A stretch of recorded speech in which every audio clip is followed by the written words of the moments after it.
Coming up this week, off-screen. Donald Gleason says goodbye to Christopher Robin. Reese Witherspoon goes home again. Lily James is an exception. Guy Pearce is made of brimstone. We take a stroll through a killing ground. Spend some time with Daphne. Learn a little about zoology. And figure out our place in the pecking order. All those to come and more off-screen. This is Off-Screen. Off-Screen.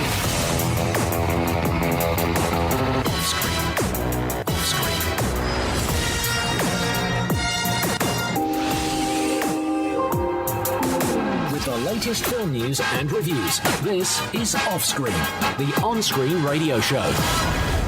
Welcome to Off-Screen, I'm Van Connor.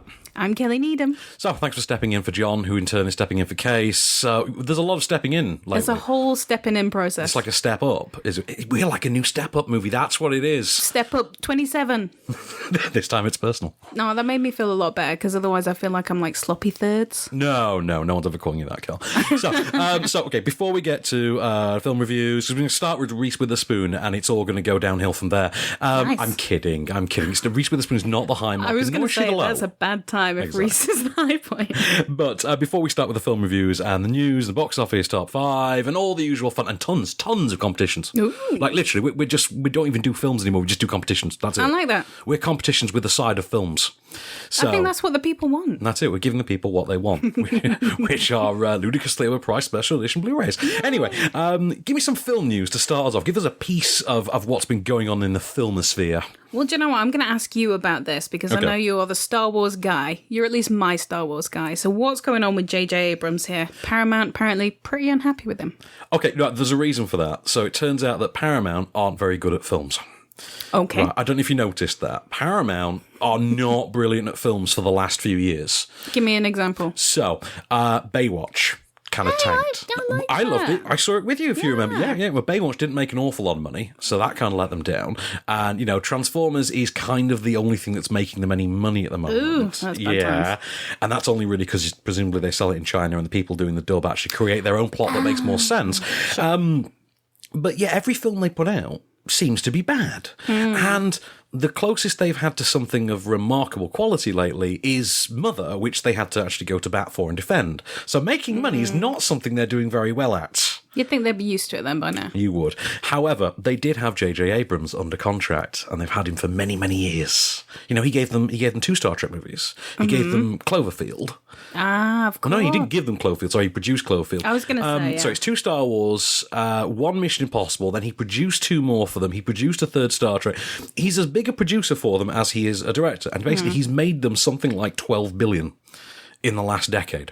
I'd be pretty happy with that, personally. I would as well. However, they were a bit unhappy when he trotted off to do Star Wars a few years ago. He trotted off to do The Force Awakens. Well, they were like, oh, that independent film, you don't need to do that. Yeah, but they let him off because, they kind of got that it was a once-in-a-lifetime thing. The other thing is, it's now a twice-in-a-lifetime thing. Who would have thought? I know, because he's doing episode 9 now. Another Star Wars? So it turns out Disney billed Paramount $10 million.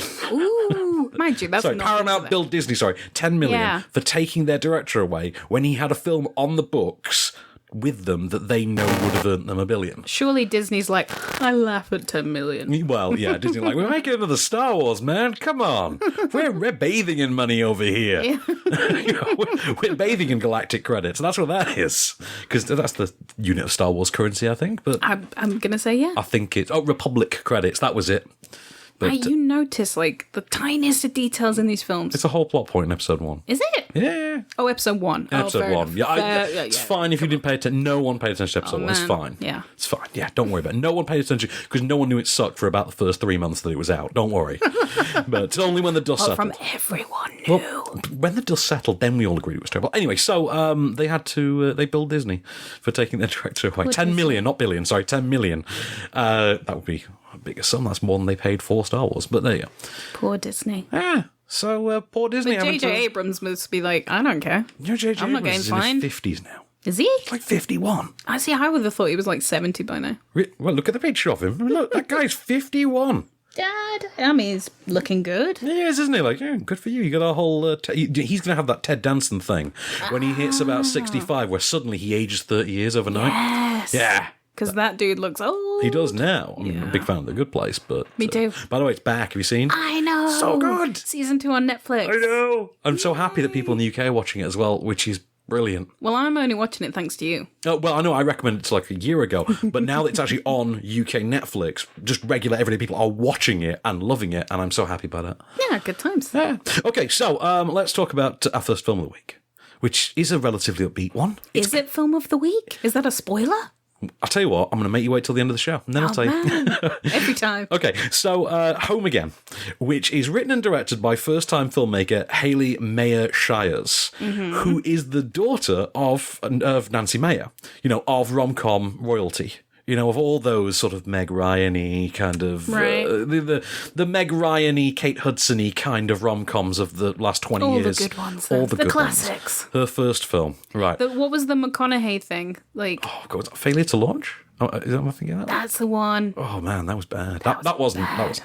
Anyway, we'll let her off then. So the general gist here is Reese Witherspoon is a 40-year-old newly single mum. She has left the kids. She's broken up with the kids' dad. She has 2 daughters. She's left the dad, Michael Sheen, because he's a music rep and he's really into his partying ways. He's still in New York. They've moved out to LA, where she is actually from. They move into her dad's old house, which is also her childhood home, which is this, because as we're told at the beginning of the film, he was like a 60s, 70s sort of John Huston type filmmaking royalty figure. And he's left her this like Spanish home, Spanish villa. Those Californian villas you get that are quite clearly based on Spanish. One of those. Massive thing. Anyway, so she's turning 40. She goes out partying with the girls, as you do, and she happens upon, a 27-year-old hunk at the bar there. And that's where this conversation happens. Hi. How you doing tonight? Me? Yeah. Oh, I'm doing great. Thank you for asking. So I'd like to offer to buy your drinks, but Really? I think the bartender is slightly under the impression that I'm taking her home tonight. Oh, but you're not. No, I'm not. And why is that? Because then I have to stop talking to you. I hate to do this, but the manager is making me ask for your ID, So I'll give it to you. Okay. How's that? You should take it as a compliment. I'm Harry. By the way, I'm definitely old enough to drink alcohol. I'm Alice. Me too. Obviously. Right, so obviously there's a bit of sexual tension there. There's a little bit of chemistry. Man, I mean, I'm so turned on just by listening to that clip. Right, so it turns out that he's one of a trio of filmmaking brothers. He's the director. The other brother is the sort of next youngest is the writer, and then the youngest one, played by Nat Wolff from not Fault in Our Stars, the other one, Paper Towns, yeah. The Cara Demigovine one. Eyebrows, yeah. Well, he's the actor. He's the young hunky actor. Right. Because they're poor and they're trying to pitch their first sort of successful film, which is going to be made off the back of their really successful South by Southwest critically acclaimed short, they need a place to stay. They rent her guest house. And basically, what you've got is the setup for an NBC series. Right, where single mom, 2 impressionable daughters, and the 3 20-something hunks who move in and help out around the house. So Nat Wolff does the cooking. The writer one sort of bonds with the oldest daughter, and who's an aspiring writer, and he helps her out with her school play. And then, of course, the eldest one is the love interest, as we are literally told at one point in the film by one of Reese Witherspoon's friends. So let me see if I'm understanding this. You've basically got free childcare, a live-in chef, and sex. Where's the downside here? And you start thinking, yes, if you spread this out for 22 episodes, you've got a network series. How have you gotten Reese Witherspoon to star in this? It sounds like Melissa and Joey. Kind of does, doesn't it? Something like that, or something like a CW show. Yeah. Like a CW show that would star a 40-year-old Melissa Joan Hart. Yeah. Yes. Yeah, and like three Zac Efron-ish Disney Channel kids. I'd watch that. You would, wouldn't you? Right.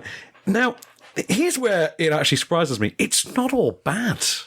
I mean, It's Really? frothy as anything. It really is. I have seen more consistent milkshakes. I really have. And it's so middle of the road that traffic is whizzing by it at any given point. It's like that scene in Bowfinger where you're trying to just avoid getting hit by the car. But there's just enough likability to kind of sell it. Now, it's a 12A, so it's really unthreatening as a film. But, you know, Reese Witherspoon's kind of delivering that sort of boilerplate rom-com charm that she's sort of done a million times before. She can basically do that. The three brothers are all pretty well cast for what they have to do. Michael Sheen gets to have some fun being I'm a roguish 40-something academic, but I actually work in the music business. You can tell I'm rock and roll by my cardigan. You know, that kind of thing. Candice Bergen's got a decent part as Reese Witherspoon's mum. Who doesn't love Candy Berg? I know. Miss Congeniality for me every time. Anyway, also Boston Legal. I was going to say, it's all about Boston Legal. But I wasn't blown away by it because I'm not the core audience for it. I think this is meant for, you know, women who are the age, I think, of Reese Witherspoon in this film. Okay. I'm not quite there. No, you're not quite there, no. But I think you'd watch it and you would basically have sort of the same opinion I did, which was, it's just not going to blow anyone's socks off, but it's fine. I like films like that. Like when I'm kind of a bit sleepy and I just want to chill. Exactly that. I mean, it's like a 95, 100-minute long film. It pushes its luck by probably about 5 minutes of runtime, but it's fine. It goes where you think it's going to go. You know, that's what you want. It takes all the narrative diversions that you think it's going to take. And, you know, it has all the plot inconsistencies that you actually outright expect of this kind of a film, which is, at one point, you're actually pleading with Reese Witherspoon to explain exactly what she expected. But there is that moment. It's like, lady, what did you think was going to happen when you pitched this one? Whole thing. But it is basically likeable. Do you know what it is? It's a box of Gillian chocolates. It's not amazing. But you know what? Sometimes when you're having a really poor night, you think, I want to just curl up on the couch with a box of Gillian. That's this movie. Some chocolate shaped like shells. Exactly. That's this movie to a T. Absolutely it. So, podcast plug. We got to do that. Let's do it. So, extended podcast edition, which this week we're going to review Daphne and Pecking Order. At least one of those is great. I will tell you that much. We've also got more film news. Moment of Cage, always fun. I love it. We all love Moment of Cage. So all those come after the credits on the podcast edition, which you can get on iTunes, Deezer, TuneIn, or go to Acast and get the digital bling, and then you get the artwork and you can skip to the bits you want. So I've just downloaded Acast, and actually, it's really cool. You liking it? Yeah. I listen to all my podcasts on there now, because it's got the entire iTunes library as well. So it's pretty cool. That is, isn't it? But, okay, competitions as well. If you go onto onscreenfilm.com/competitions, or just go to onscreenfilm.com and have a look around, then spare that extra click as well. Loads of competitions for you to enter.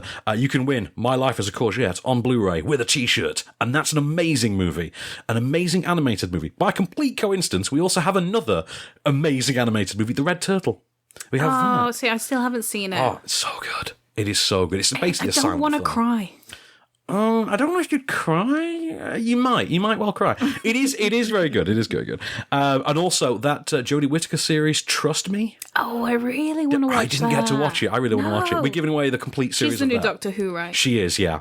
Awesome. She's also from Attack the Block. We all forget that. But is she? Yeah, where she starred with Johnny Boyega. See, I refuse to watch that film again. I can't do it.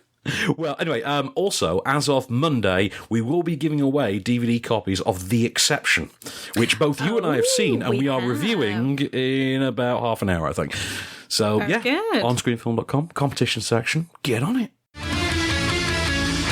With the latest film news and reviews, this is Offscreen, the on-screen radio show. And we're back. So, where are we going next? The second review is Brimstone? Brimstone. Okay. You say that like you know nothing about it, and I'm glad. It's true. Okay, I'm glad, because surprise is a big factor with this film. I knew nothing about it going in, and wow. Okay. Brace yourself. Okay. This is set in your sort of ye olden westerny times, and it follows... I keep going to call her Elle Fanning. It's not. It's Dakota Fanning. I don't know which is which. Right, Dakota was the first one. Got it. Right. Dakota was the one who was the cutesy child actress who then sort of never did anything interesting in her teen years and is now sort of reappearing in her 20s. And Elle Fanning is the one who's still about 19 or 20. Okay. Yeah, who also was a child actress but never really stopped working. That Neon Demon, that's Elle Fanning. Okay, yeah. Uptown Girls is Dakota Fanning. Got it. Well, Uptown Girls / Push, if you remember that, Chris Evans. I do. It was Push I was thinking of, actually. So bad, wasn't it? Yeah, it was really bad. Anyway, so Elle Fanning is a mute wife of a mute second wife to a widower and his young son, and we're led and their daughter. They have a daughter together. One day, a new preacher arrives in their town, played by Guy Pearce. And the minute he turns up, she senses or knows, we can't tell, remember, she's mute, that something's not quite right with the new man of the faith. And before you know it, she also works incidentally as a midwife for this small town.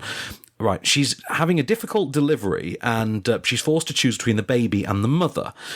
The mother refuses to accept that this is actually something that needs to happen, and so Dakota Fanning takes it upon herself to kill the baby. She is then ostracised and held up as a public sort of menace by this preacher, and what begins is a reign of terror that we then abruptly stop, and we go to another story featuring a young girl found wandering in the desert, which goes on for 40 minutes and then stops, and then goes to, yes, this is 4 seemingly unconnected stories that might actually be more connected than you think. Here's a clip, and then I'll do some explaining. I dance on Tuesday. I only drink on Tuesdays. I only drink on Tuesdays. I kill Frank. That's suicide. But they'll come after you. Besides, what are you gonna do? Work in some other cat house? Please don't do it. I couldn't stand to miss you. Okay, so to provide some context for that is then Dakota Fanning, with the ability to speak, translating for a mute saloon girl in a cat house. That was just words. Right, it literally is that context. That's my bad. I should have queued that up properly, shouldn't I? Sorry. Right. This is fascinating. It's really something. It's a gorgeous looking film. I actually realise I need to pull up the director and all the details, so I failed to do that. It's a gorgeous looking film, but it hinges on these amazing performances. There are times when it calls to mind things like The Revenant for its very stark, very man v nature, survival against all odds kind of an element. It is written and directed by Martin Kulhoven, who I think he's Norwegian. And this is like nothing you've ever quite seen, which is a phrase I tire of saying, I admit. But, okay, so Kit Harington turns up very briefly as well. In full, I am Jon Snow and I know everything for a change mode. British or American? American, actually. Yeah, it turns out he can try that occasionally. But do you know who owns this one? It's Guy Pearce. It's always Guy Pearce. That guy never looks the same twice. He doesn't, does he? He's got the thing I love about Guy Pearce is that permanent sneer. Yeah. That permanently folded into his face sneer. And this is one of those films where he's really using it. Right, he's really nuts in this. This is one of those, I'm not going to chew the scenery, I'm going to grind it all up and turn it into a smoothie kind of a performance. So essentially, all you've got the performance by Dakota Fanning, which is a really soulful, a really impressive performance. It's got heft, it's got gravitas. You really feel for this woman. You never quite know why, but when you do find out why, it hits you. But Guy Pearce is in the middle of this all, dancing around the flames, having the time of his life, and yeah, he's great in it.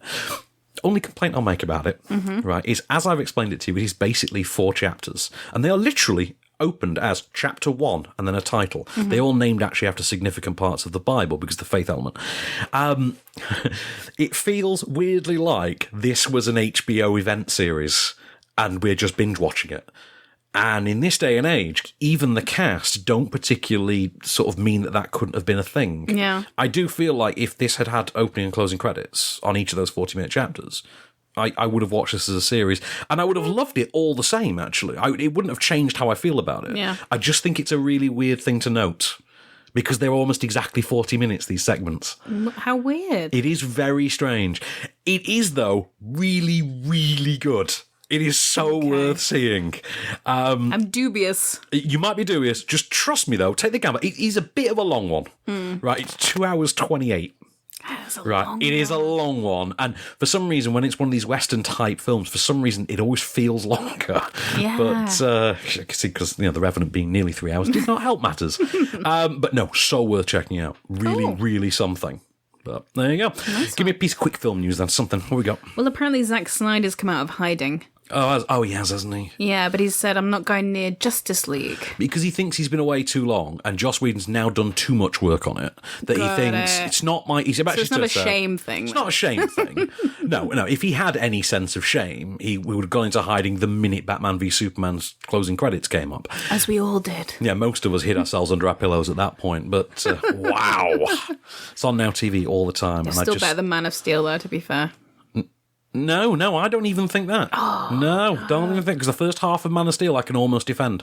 No, I nearly fell asleep. As you know, I am prone to doing. That's very true. You fall asleep in actual cinemas all the time. So, all right, so next review, what have we got? Killing Ground? Yeah, let's Killing go for Ground. it. Okay, so Killing Ground, which is written and directed by Damien Power. Ooh. What a name, I know. Right, this one, not an awful lot to say on this. This is an Australian sort of dramatic horror film, survivalist horror film.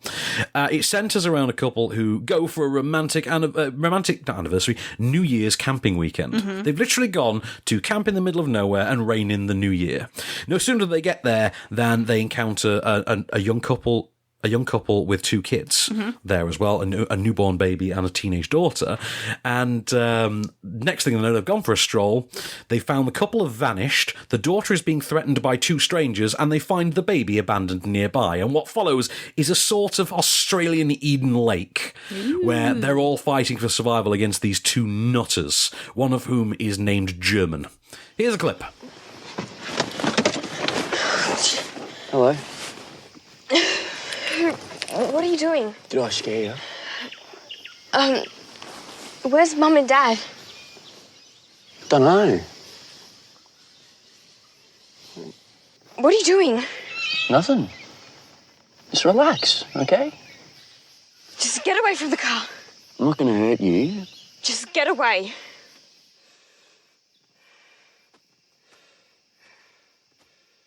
Why don't you come out?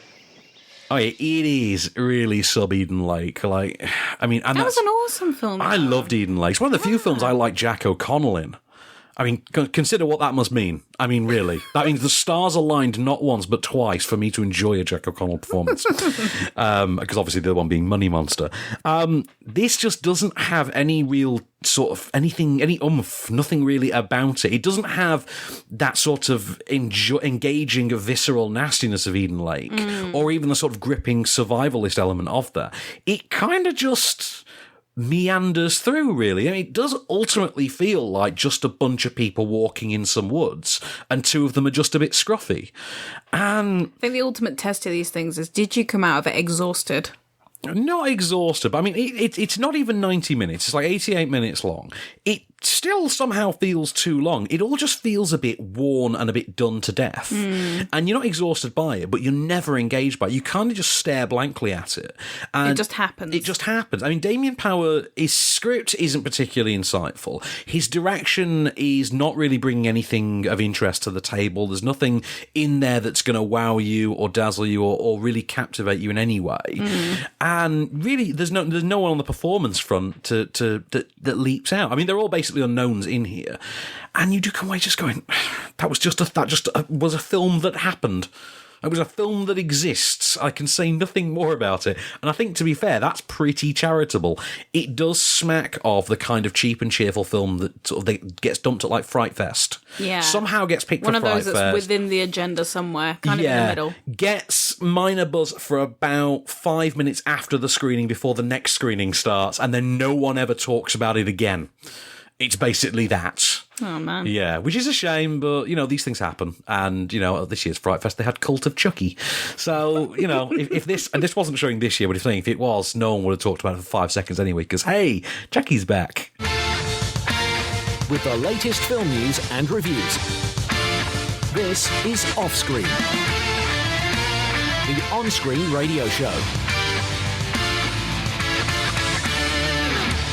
And we're back, Ms. Needham. So, shall we have some fun with the box office top 5? Please. Number 5. The Emoji Movie, brackets 3D. Brackets 3D. Funnily enough, you know our mutual friend Marcus? Yes. Well, I was having a drink with him the other day, and we were talking about modern movies and the state of the film industry, and I actually told him the plot of the Emoji Movie. It has a plot? It has a plot, and I've never seen a human being so visibly bubble with anger in my life. Did he become an emoji?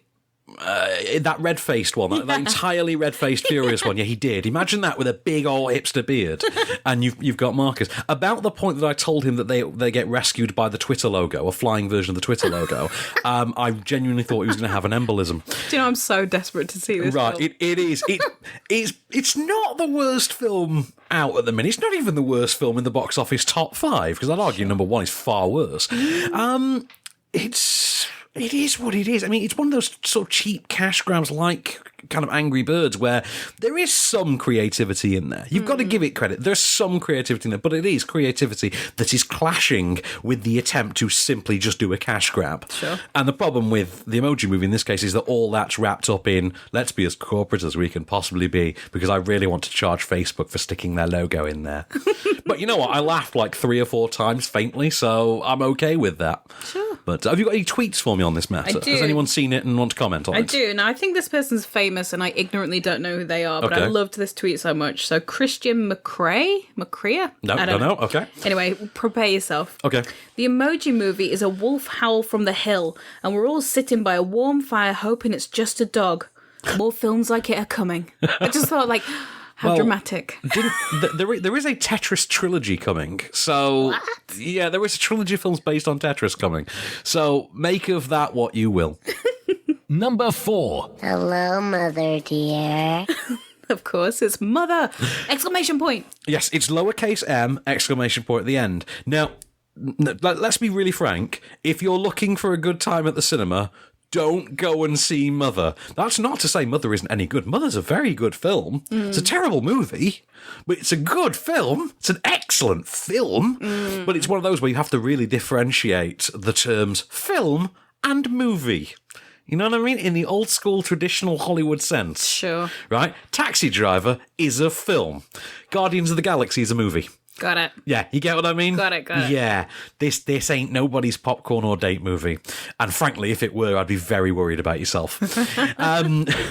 Performances are great. The direction's top notch. The sheer cinematography, the production of it is complete A caliber.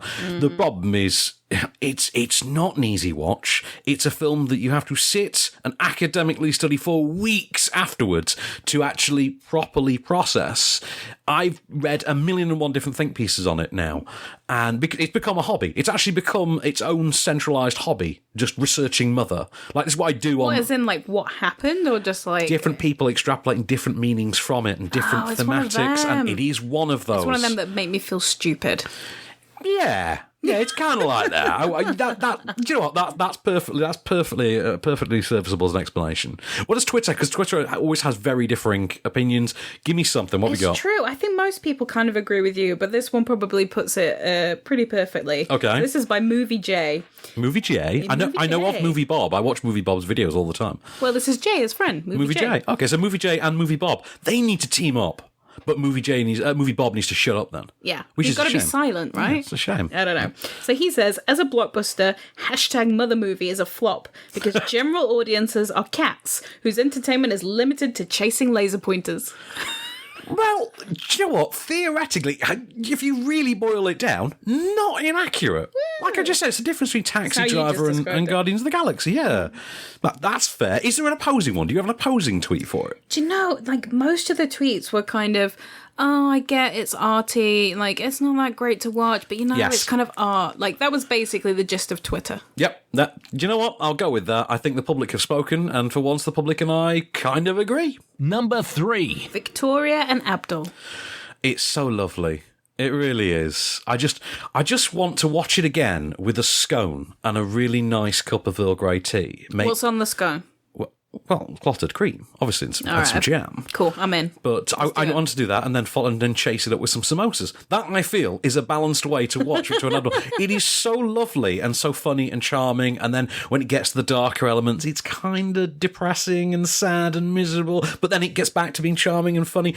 And I really loved it. I grinned ear to ear the entire way through it, with faint breaks for getting a bit misty-eyed. That's what I will say. I think Ali Fazal, fantastic in it. Judi Dench, bringing the A game as always. You know, I was going to say that's what she do. Exactly. And then Eddie Izzard turns up as Bertie, and he's fantastic in it. He's just frankly fantastic. So, any tweets on it? There are, and actually, I picked this one specifically because it's like the opposite of your view. Okay. So this is @Toad_Mrs. Okay. I'll never exert myself to find out, but I suspect I'd enjoy Victoria and Abdul about as much as an enema. Well, I should say you shouldn't comment on films you haven't seen, but, you know, I'm just saying, I know people who actually walked out of the cinema midway through Alvin and the Chipmunks and then told me the film was rubbish. And my response was, how would you know? For all you know, the third act was like The Sixth Sense. True. It had a twist worthy of The Sixth Sense, as far as you know, in that third act, but you can't comment because you've not seen it in full. Take that, Mrs. Toad. Number 2. Hiya, Georgie. And this is It in IMAX. Wow. Okay, there's brilliant film news on this we've got to discuss later. Yes, we just do. The best, the funniest story on it. But, right, okay, I really liked it. And the thing with it is, it's a film that, for me, I like more as time goes by. And I really liked it to begin with. I don't think it's as great an outright horror film as you think, because it's not a particularly scary film. Totally agree. Yeah. I laughed so many times. You kind of do, but you laugh at the weird, mind-bending, sort of brilliant absurdity of it. Yeah. And I keep going back to the sequence with the projector. With the kids in the garage with the projector. Like, this should be really daft, but it's not, yet I still laughed at the wonderful absurdity of it. Yeah, because totally. I can't believe you're actually doing this. I can't believe it in a good way, but it's fantastic that you are doing it. I think for someone's second film, that's an amazing job. I think it was awesome. Like, I was never bored at any single point. No. But also, I was kind of exhausted by the end of it. Great. Right, what did you think of Bill Skarsgård, though? Oh, I thought it was amazing. He's good, isn't he? Right, correct. I had a thought earlier. Yeah. Right, you tell me what you think of this. I think, right, he's kind of painting himself into a corner here because he's under the makeup. You know, he's Pennywise. He's not even using his own voice, right? Here, Georgie. Exactly. So when he gets, because he's been in it, he's been in the big blockbuster. Yeah. So obviously he's going to get a high-profile gig for his next film, and it'll be like he'll be in a suit with a gun or something. Or, He was in Atomic Blonde. What? My next point, right? Okay. But the post it when he gets like a lead role. Oh, I see. Okay. Right. No one's going to know who he is. No one's going to know. They're going to have, Bill Skarsgård. And everyone's going to be like, who the hell's Bill Skarsgård? Don't you mean Alexander? You'd be like, don't you mean the guy from... Oh, it's the guy from It. No, the guy from It was a clown. Like, no, it's the guy under the clown suit. Oh, okay, not interested then. That's the problem. See? You see where I'm going with this? I see. Yeah. I see. But anyway, I really liked it. I thought it was really impressively staged. I thought the kids were all great, with one exception, and even then he got better halfway through. Probably know which one you mean. I mean Finn Wolfhard. That's the one. He of the best name ever. It is the best name is, ever. isn't it? Like, But yeah, Finn I hated Wolfhard. him at the start of that thing. I was like, oh my God. Because he had nothing to do. Yes, Yeah, true. So, tweet me what we got. Tweet. So this is Sumption Michael @Sumption Michael, and he says, It movie is a cine-savvy, rites of passage filmmaking of the high... Whoa, I've messed that up. Okay. It movie is a cine-savvy, rites of passage filmmaking of the highest order, a resonant exploration of apparitions and adolescent anxieties. A lot of big words there. A lot of big words. Okay. Number 1. Manners maketh man. Man, that went on forever. It did, didn't it? It's kind of like the film. Sure. Yeah, kind of like the film. Film goes on forever. So, please read the title. Kingsman: The Golden Circle, IMAX. Should be called Kingsman: The Golden Shower. It really is. It frankly has about as much substance. Oh, it really does. It is, hands down, one of the worst sequels of the year. I would genuinely rather watch Transformers: The Last Night again than watch this a second time. That's bad. That's how much I didn't enjoy it. I'm still going to see it. I mean, I'm sure you are. And, given the amount of money it's made, which is frankly whopping. I mean, it is 4 times higher than It this last weekend. Which is crazy. given the amount of money, obviously a lot of people agree with you, and the brand loyalty for how much people love the first Kingsman. It was amazing. It obviously shows. Now, here's the thing with it. You will know, believe me, you will know within 60 seconds whether or not you're going to enjoy this film. Within 60 seconds, you will know.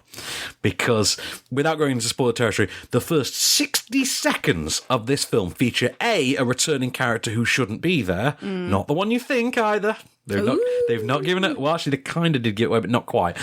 Not in the way you think. He's not Colin Firth, put it that way. Okay. Right. Features a returning character who has no business being there, and an action sequence with no physical weight or obedience to the laws of physics whatsoever. And you just look at it and think, what?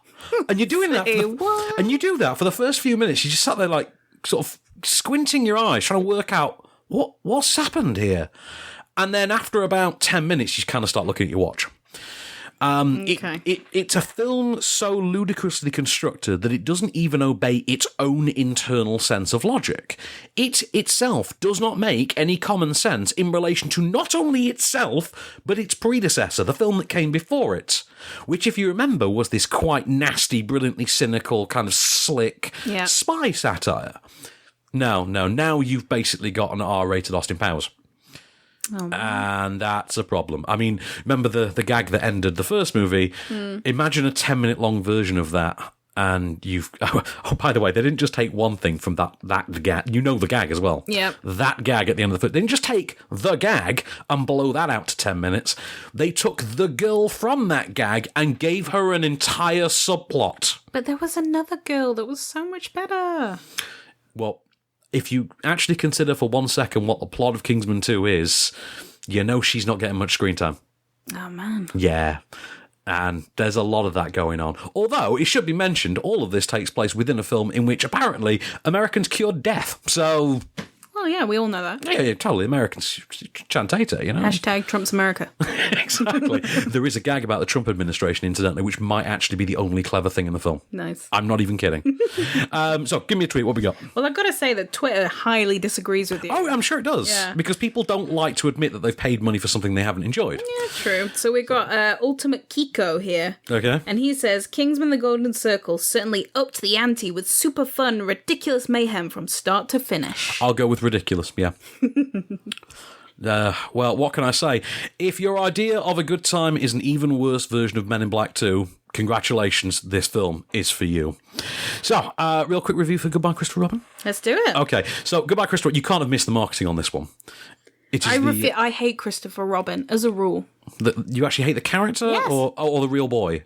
No. Oh, okay. I mean, if it's a real boy, fine. I probably hate him too. Really played by an irritating child actor as well. Okay, so Goodbye, Christopher Robin, which is the story of A.A. Milne, who is played in this incarnation by Domhnall Gleeson. Domhnall, let's call the whole thing off. Domhnall. Okay, Domhnall Gleeson. So he comes back from war. He is shell-shocked. He's suffering PTSD, and he needs to get out of London and get away from this noisy lifestyle in which he's writing West End comedies. Ooh. He just needs to get his head together. So he moves his family, which basically consists of his wife, played by Margot Robbie, who's very much a city girl, and their son, C.R. Milne. Guess what the CR stands for? Yeah. Which... I think they call him Billy. This is the weird thing. Well, obviously. They call him Billy, and they Billy's call short him... for Christopher. Everyone his knows name is Blue. A.A. Milne's name is Blue, and Christopher Robin's name is Billy. It's so weird. We're just thinking, why do you people have names? Why have them? You've just invented your own anyway. Anyway, so once in the countryside, he sees his young son, who I think is like 5 or 6 at this point. He sees the bond that this kid forms with not only his nanny, but also this assortment of stuffed animals. And they all look very familiar in sort of archetypical ways, if you know what I mean. I do know what you mean. And of course, A.A. Milne then constructs the story of Winnie the Pooh around the interactions his own son has with his stuffed teddy bears. And then as these things tend to happen, the fame starts to go to his head. He drifts apart from his son. And 10 minutes before the end of the film, there is an entirely different plot. Here's a clip. A toast to England's funniest writer, ready to put the smile back on our faces. What do we fight that war for? But it is over. What am I doing about it? You're doing what you're good at, writing plays. I had enough of making people laugh. I want to make them see. I need to get out of London, somewhere quiet and trying to think for once. You're going to live here. This is your new home. Mummy says you're writing a book to stop people going to war. I think your book is a jolly good idea. You're the only one that does. I'd really like if you wrote a book for me. I'd definitely read it. Shall we go for a walk? Aren't you working? It doesn't seem likely. Right, as you can tell from the clip there, it's a very prim and proper I sort threw of up a little bit in my mouth, I'll be honest. Yeah, I'll be really honest. If the clip made you do that, the film probably will just have you full on dry heaving. Won't make me want to visit London, will it? It is that kind of movie. It's totally that movie. You know, in that way that Victoria Abdul is so charming and twee. Yeah. This is nauseatingly charming and twee.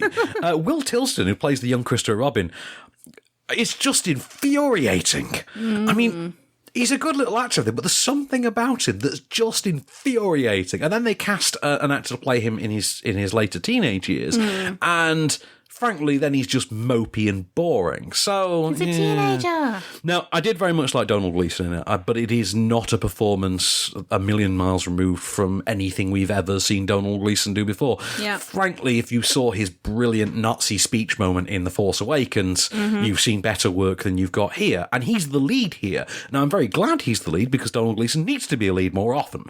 But I would kind of like it if he got better material to work with than this. It is a film that basically wants to be Finding Neverland, but lacks the gumption to follow through on it. But it has Winnie the Pooh. It does. It really does. Right, here's the weird thing. I mean, it is one of the worst paced movies I've seen in quite some time. It has awful pacing. I mean, I think we're midway into the second act before he cobbles together the idea for Winnie the Pooh. And how long's the whole thing? The whole film clocks in an hour and 47. Ugh, that's a long time. So you're kind of near the hour mark before that point. The problem is that when you get to what should have been the third act, you are 10 to 15 minutes from the end of the film. And this is material that should have been the third act. And it all smacks of someone's rewritten this. Yeah. Very clearly, someone has rewritten this because there's some padding in there. There's some quote-unquote character beats been added in there. And I don't get who the audience is for this film. Who's this marketed at? I think it is aimed at the Finding Neverland crowd. It does seem to just be that. It seems to be, hey, you liked Johnny Depp in Finding Neverland? Well, we can't afford him. So here's the Winnie the Pooh version. Everyone can afford Johnny Depp. Apparently everyone can now, because, I think he'll sell you his kidney for 50 quid, I think, now. I mean, those accountants, they're snapping his heels. But that's not ours to comment on. Here's a break. With the latest film news and reviews. This is Offscreen. And we're back. So, where are we going next? Do we? Well, let's talk about a film that I have seen. Yes, you have seen this. The one. Exception. Okay, so The Exception. So this is the story of she's Hungarian. She's Dutch. She's Dutch. Dutch girl working for Kaiser Wilhelm. Of course. Yes. Okay, so the Dutch girl is played by Lily James, and she's really good in this. She is really good. Although Lily James is starting to really turn into something promising. She's been threatening to for some time. She is. So Lily James is a Dutch girl who's working as a servant in the household of the then exiled Kaiser Wilhelm. So this is between World War I and II. This is on the sort of on the cusp of World War II. Yeah. And Germany sends an envoy to Kaiser Wilhelm's residence to basically protect him and keep an eye on him. Said envoy being played by Jai Courtney, a.k.a. one of the worst jobbing actors in the business today, or at least mostly one of the worst jobbing actors. Once there, he begins a relationship behind the scenes with our Dutch housekeeper. Very swiftly. Very swiftly, and kind of wordless too. Yes. Without conversation, one would say. More of a thing in the eyes. It's more of an ocular-based communication, but yeah. And this coincides with his being assigned a job to find a spy for the British who may be in the surrounding area and plotting to kill Kaiser Wilhelm. Here's a clip. You're new? Yes, Your Highness. No need to be alarmed. What's your name? Mika, Your Highness.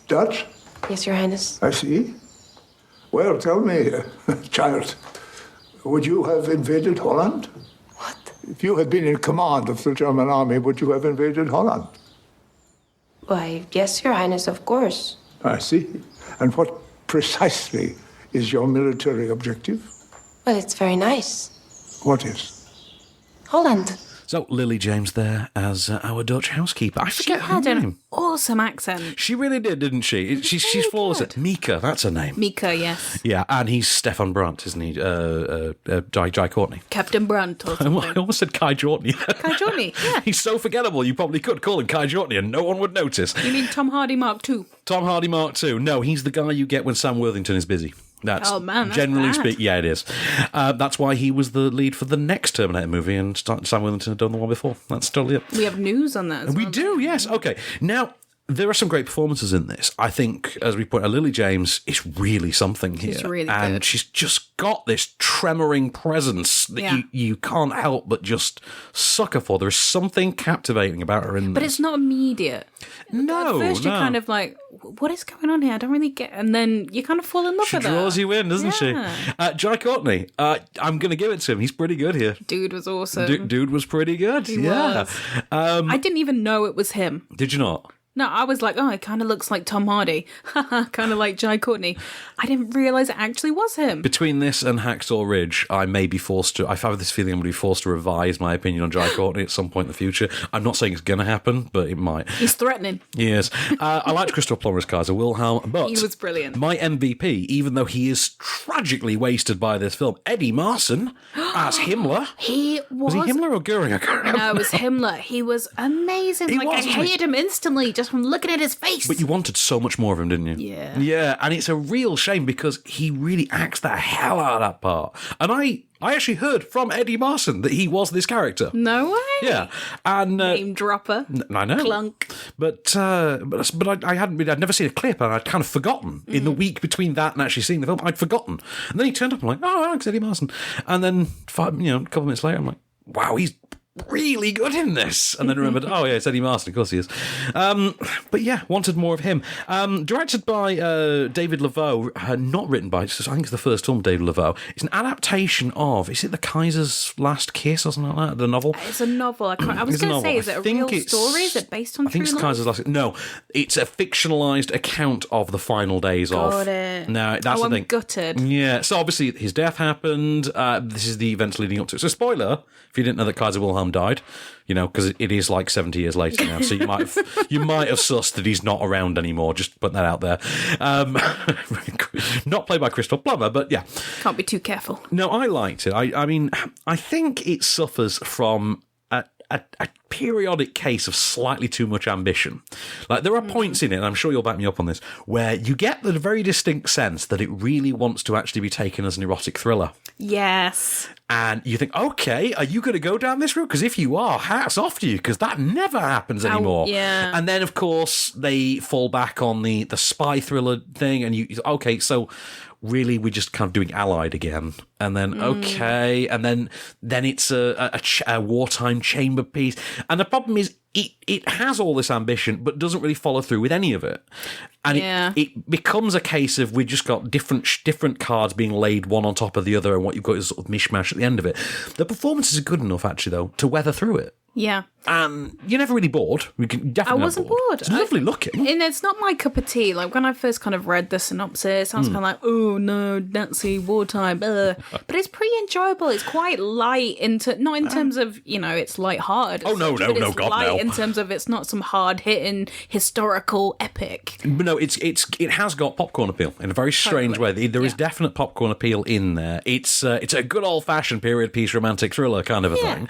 I think it's more mainstream than it thinks it is. Definitely It definitely thinks it's more of an intellectual film than it actually is. But I do think it's a gorgeous film to look at. It does utilise its setting very well as well. Mm-hmm. And those performances are just top-notch. I just got to give... I mean, I think Lily James is really something.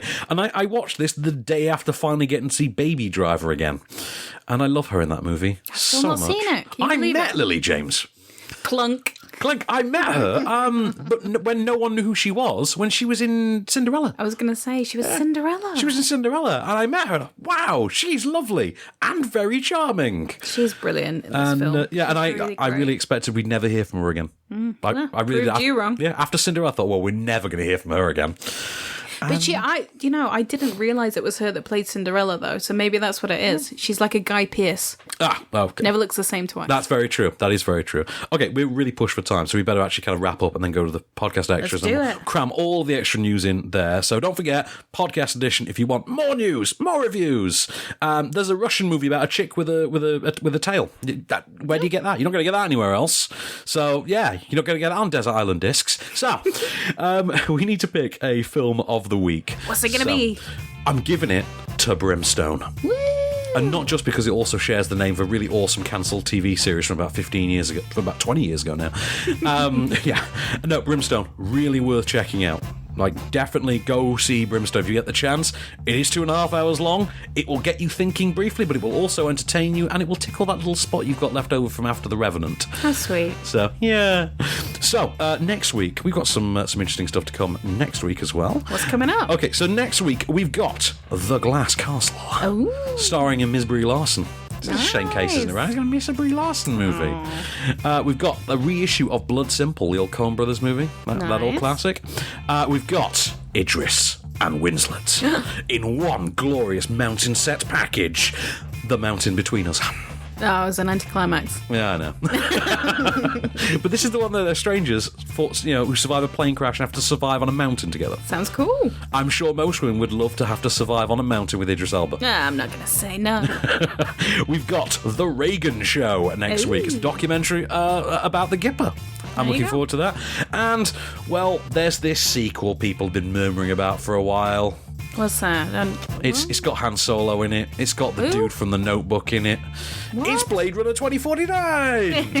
And it's out next week. So, you can all check all those out and a bunch more stuff next week off screen. Don't forget, competitions for My Life as a Courgette, Trust Me, Song to Song, and The Exception. You can find all those on our website on onscreenfilm.com in the competition section. In the meanwhile, this has been a Canny Store production for On Screen. I've been Van Connor. I've been Kelly Needham. And we'll be back. Just show me the way to get out of here, and I'll be on my way. You've been listening to Offscreen. For more news and reviews, visit onscreenfilm.com. Okay, cut. That's a wrap. And podcast extras then, Ms. Needham. Woo-hoo. So, we got loads of news. Sorry, I didn't we get to fit much news into the radio edit this I was week. too busy blabbering on. Yes, you talking all the way through that. Yes, I'm sure it wasn't you that was rambling, was it? So, loads of news. Do you want to give us a piece to start? Well, I want to know more about Mark Wahlberg. So apparently... You want to know about Mark Wahlberg in general? Just in general, I mean... Mark Wahlberg of the Boston Wahlbergs. Of the Boston... What's it? Wahlburgers? Oh, Wahlburgers, yeah, that's actually a reality series, isn't it? It's like, haven't they opened it? No, it's an actual restaurant chain that... when they've done a TV show? There's a reality series set around the chain. It is called Wahlburgers. What happened to you, Wahlbergs? But, well, I think it's fair to say that neither Mark nor Donnie are particularly involved with the Wahlburgers chain. So Anyway, that's not the news. The news is about him getting some sort of instant family. Oh, yeah. This is so weird, this news. Remember earlier I mentioned about Paramount being really bad at making films that make money? Mm-hmm. Well, one of the actual hits that they've had in the last few years was a film they made relatively cheaply, and that was Daddy's Home. It was awesome. It was good, wasn't it? Yeah, right. It was. And we've got a sequel this Christmas. No. Yeah. Why? Well, because they could turn it around in apparently about 3 months. So, it was so weird. Like, no sooner did we have Daddy's Home than they had greenlit sequel the following week, and they were filming about a month later, and now it's out this Christmas. And it's obviously complete because the trailer looks pretty finished. Well, here's the weird one. This is another Paramount project that they're looking to fast track, which means basically we'll see this next Christmas. Mm-hmm. It's called Instant Family, and it stars... There's some irony in there, right? Stars Mark Wahlberg as a dad who... He and his wife are a childless couple who decide they want to adopt kids, and then the kids turn out to be Hellraisers. You should think, that sounds weirdly close to Daddy's Home, doesn't it? No, it's completely different.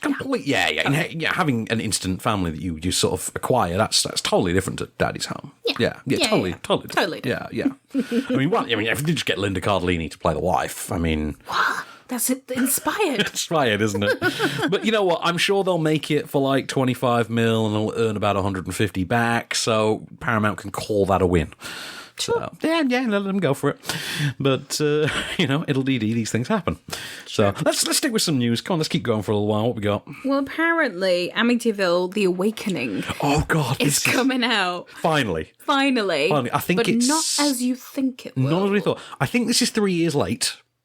Well, that's pretty good, right? I'm pretty sure this was meant to be released 3 years ago. I can imagine that it's a lot of like in-depth, serious reflection that's needed for this film. It's got a really good cast as well. I know. But, not really good, but high-profile cast. Yeah. I mean, I'm not ever going to call Bella Thorne a good actress, but you know what? But she's famous. She's famous, dog. She Insta-famous. She Insta-famous. And Snap-famous. She is. Apparently her Snapchats are deranged, but... Have you seen that terrible movie? It's on Netflix, like a Netflix original. I can't remember what it's called. Is that one, like the Before I Let You Go or something like that? Yeah, something like that. And it's like Swim Fan, but it's like Swim Fan for now.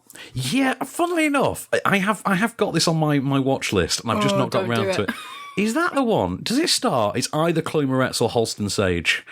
And Halston Sage sounds like it might be right. Chloe Moretz is definitely not in it. But Bella Thorne is kind of the main. Is she the psycho? Chick. She's the psycho, Of course she is. She's actually pretty good as a psycho, but I mean, the film is terrible. I would imagine she's excellent as a psycho. I've seen The Duff more times than I care to count. That's a great film. It's a great movie, isn't it? And yeah, I don't know why, ever since Now TV, we just had The Duff and Mean Girls on all the time. Sounds like the perfect team. Anyway, back to Amityville. What's going on here? Okay, so this film, I don't know why, they don't want to release it. So they've come up with a compromise, which is... be awesome then. Yeah, I know. So they are going to release it, but they're going to release it... I think it's into the Google Play Store? Yeah. Like, for free... for 2 months. And during these 2 months, it's going to have like a 1 week theatrical release in the US as well, like for Halloween, for like the week before Halloween. It's very strange. To which you're just like, why bother with the theatrical release? You've kind of already confirmed that who's going to go to the cinema and pay when they can sit at home? The people who turn up and find out that Jigsaw is sold out. That's pretty much it. It's the backup movie. That's it. I think they're positioning it as a backup movie. They'll get the overflow. That's it. It's kind of like any movie that made money when My Bloody Valentine 3D was out for that like month. When it was only out for like a month in one screen in your multiplex on one showing on a Friday night, and if you didn't get in, you had to see something else. Otherwise known as the only reason I paid money to see Yes Man. You paid money? Which I admit, I liked it. I like Yes Man. I don't particularly like it. It's not a money-paying film, though, is it? It's like a shove it on the background kind of film. Well, I mean, back then we weren't quite so tired of Zooey Deschanel, so... True. Yeah. And Danny Wallace is awesome. Yes, there is that. Yeah. And actually, one of Jim Carrey's better, sort of, during his slump movies. Them were the days of Jim Carrey. Yes, I know. Oh, you see you've got Mr. Hanks on your screen there. I do, yes. Apparently he's going to lead the English language remake of a man called Ove. Is it Ove? Ove? I think it's Ove. Now, I was a really big fan of that movie. I was a really big fan. It was a great movie. And the idea... first of all, I understand, if a foreign film is a certain level of success, then obviously you feel obligated to remake it in the English language. Like the Intouchables? Intouchable, which is, what's that called now? The flip side or the upside? The upside. The upside. Yeah. Now, to be fair to that, Bryan Cranston and Kevin Hart, yes, that's a casting that kind of makes that film. Also, Kevin Hart's a dirty word right now. Really? What's he done now? Oh, Scandal. Oh, okay. Cheating on his wife, all sorts of stuff. Scandal. Imagine that. Being a rich, successful, handsome young man and then utilising that wealth and success and sex appeal to commit infidelity. I can't imagine such a thing. But it's like a trail of he's cheated on his wife, who's actually the woman that he cheated on his wife before with. Wow. It's like the whole thing. I don't know. This is all going a bit Leanne Rimes, isn't it? Anyway, back to a man called Yeah, so Tom Hanks is going to start in the English language remake, which I presume they'll just keep I presume they'll keep the bulk of it, but change his actual name. Where was it originally from? Was it? No, I want to say Swedish or Norwegian. I think Swedish. They're usually pretty good films. I think it was Swedish. But yeah, really funny film, really touching, and I can actually see Tom Hanks. Do you know the plot of it? No idea. It is about a widower who, basically, about a widower who lives in this sort of gated community that he helped set up decades previously, and decides to end his own life. And the movie literally opens with him trying to hang himself, only to be interrupted by the arrival of a new family next door. Those darn movers. Yeah, whom he immediately hates, and then every time he tries to kill himself afterwards, they interrupt. And he finds himself forming a sort of weird bond with them and sort of welcoming them in as a sort of surrogate family. He becomes like an adopted grandfather to them. Oh, it sounds a bit like, what was the one with Bill Murray? Oh, St. Vincent. St. Vincent. Yeah. In fact, yes, I remember saying that at the time. It was a bit St. Vincent-y. Yeah. Oh, no, it wasn't that. That was was Wilson. I was thinking of the Woody Harrelson one. That's like St. Vincent, sorry. Yeah. But yes, this is a lot more like St. Vincent, you would think. Sure. So, one more then for the next review. Go on. Well, we hinted at this in the show, but there's some news about Terminator. So come on, tell me what's going on here. Terminator 6. Okay, so you know how you've forgotten the existence of Terminator Genesis? The what? Exactly. Well, it turns out that the next Terminator film is going to do the exact same thing, and they're just going to pretend it didn't happen, otherwise known as what everybody who saw it did. It's convenient. It was. It was more convenient to just pretend it didn't happen. I hate it. Really annoys me, this, though. It does, like, as much as people want to forget about it, it annoys me. It's like when, in TV shows, when they replace the actor that plays somebody, but they don't, like, reference it. Or, like, Boston Legal, characters would just disappear. Main characters. Yeah, I remember that. Wasn't that... Didn't my favourite one... What was her name? Monica Potter? Oh, well, I wasn't even thinking of her. I was thinking of Rona Mitra. Yes, yeah, she vanished. People just disappear. I know, strange though. But it does annoy me when there's like just no reference. I know. Things did happen. We might not like it, but it happened. Well, there was a character who disappeared and then came back, and they went and they explained it sort of after the fact. Oh, he went and got a job for the other side. But no, actually, if we're talking about characters getting changed out for other actors, my all-time favourite one, actually, because there's some doozies, but I think the one that it didn't work in the slightest, but we have to give them credit for trying, was Sliders. The TV series Sliders. What happened? Because Jerry O'Connell, and at that point, both on and off screen, his twin brother, left the show. He has a twin brother? He has a twin brother, Charlie O'Connell. And in the... Jerry gets all the credit. Exactly. Well, and they actually live together in reality. Really? They live together with Jerry's wife. Oh, no, that's creepy. I was going to say that's really adorable, but no, that's next creepy. time you see Rebecca Romaine in anything, think about that for a second. She's living with her husband and his brother in a really tiny house. Anyway, about the size of this one. Anyway, so what they did to explain these two characters leaving was they had them go through every episode began and ended with them going through the wormhole, right? You know, to the next plot of the next episode. To slide on in. To slide through the wormhole, yeah. The slide, as they called it. So what happened was they had the fifth season, the final season, literally begins with them coming through the wormhole, and then another wormhole opens on top of their wormhole, and a version of them from another universe comes through at the same time, and they merge to form a new person. Oh, this is so Rick and Morty. No. Rick and Morty would have been cleverer about it. Rick and Morty is far, far cleverer than this film, this idea ever was. But no, what they did was, well, they then didn't call him Quinn, because his name was Quinn Mallory. They just called him Mallory. And so the final, I see what they did there. Yeah, so the final season literally just has this other guy playing a dude who has all the memories of their friends and their surname. It's just Doctor Who, right? Yeah, well, exactly, yeah. It's kind of weird, isn't it?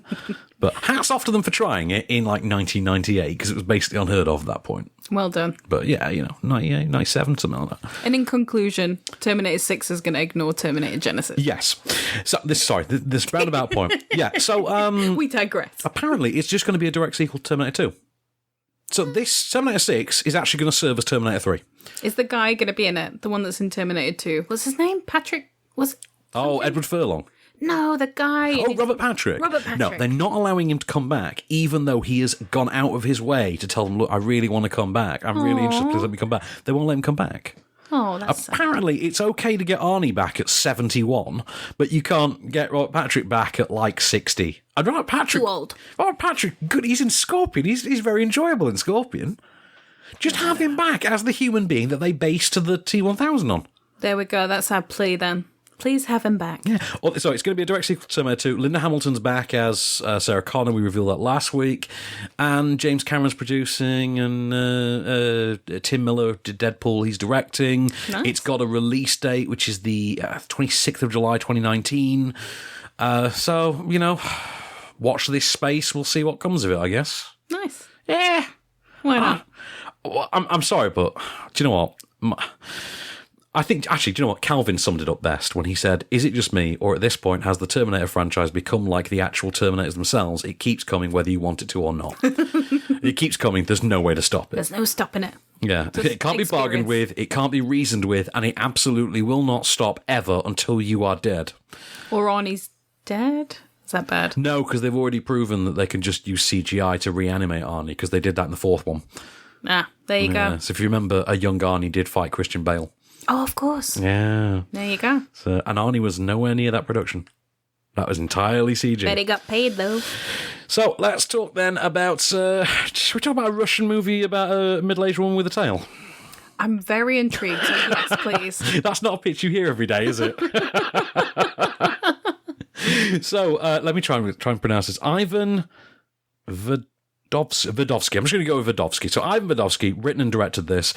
Zoology, which is about a middle-aged worker in a zoo who one day she's getting back pains. Right? She's getting debilitating back pains. She just keeps wincing early on. Her life's kind of miserable, a bit dowdy. She's got her elderly mother living with her who's slowly losing her faculties, but also becoming slightly more religious at the same time. They live in quite a small community, small isolated community anyway. And it turns out these back pains are in fact, I want to say a vestigial tail, but no, a full-blown tail, like a full-blown rat tail. Oh. Yeah. That she kind of like has to tape down and keep under her clothes and things. And basically, it's a really difficult one to describe. Obviously, we haven't got a clip because it's entirely in Russian. She begins a romantic relationship with her doctor, who... Once he saw that tail. Well, this is the thing. He awakens within her a sort of exuberant, a reignition of youthful energy, as it were. Mm-hmm. And, and it's about basically how she processes her old life with the youthful energy that she's rediscovering, and also the sort of burden and blessing that is this tale. And, she is played by, hang on, silly... split screen thing here. Right, Natalia Pavlenkova. I know her well. You know her well. Plays Natasha, and she's amazing in it. Mm-hmm. She's really, really great in it. The film though is a bit all over the shop. It kind of, I suppose, for the most part, it's a midlife crisis kind of a story. Right. But its inciting incident isn't really the usual, I've had a nervous breakdown or I've had an affair kind of thing. There's a tale. And that tale kind of is surplus to requirements in a way. It's literally an inciting incident that just gets kept around. But outside of that, the midlife stuff is really interesting. There are other plot elements that seem a bit disparate. There's a sort of quasi-religious persecution element that they try to make something of. It never quite works out. Where there's a demon wandering around the village. It's got a tail. And you think, okay, if this is going to end with her, being burnt at the stake, then hats off for inventiveness. But... Would that have been that inventive? I'm not sure. I'd have been intrigued. Sure. Okay. But, there's a big mob beating scene in Mother that you kind of think, I would love to see that repeated here, because I wouldn't see it going in that direction. But, it is, for the most, it's intriguing. It really is. It's intriguing, and it does hold your attention, and you don't want to look away for the entire time it's on. But you do come away from it thinking, I'm not entirely sure what the hell I just watched. I didn't mind it, and I thought her central performance was really interesting. Yeah. But, You know when we talk about like really interesting foreign films getting made into English language remakes, this will never be one of them. Like, this is not... You're never going to see The Lady with the Tail. Yeah, you've never seen Kate Blanchett in an English language remake of this. You know what I mean? Although if anyone could pull it off... Oh, it'd be Kate Blanchett. Yeah, totally. She's got... Or Tilda Swinton, maybe.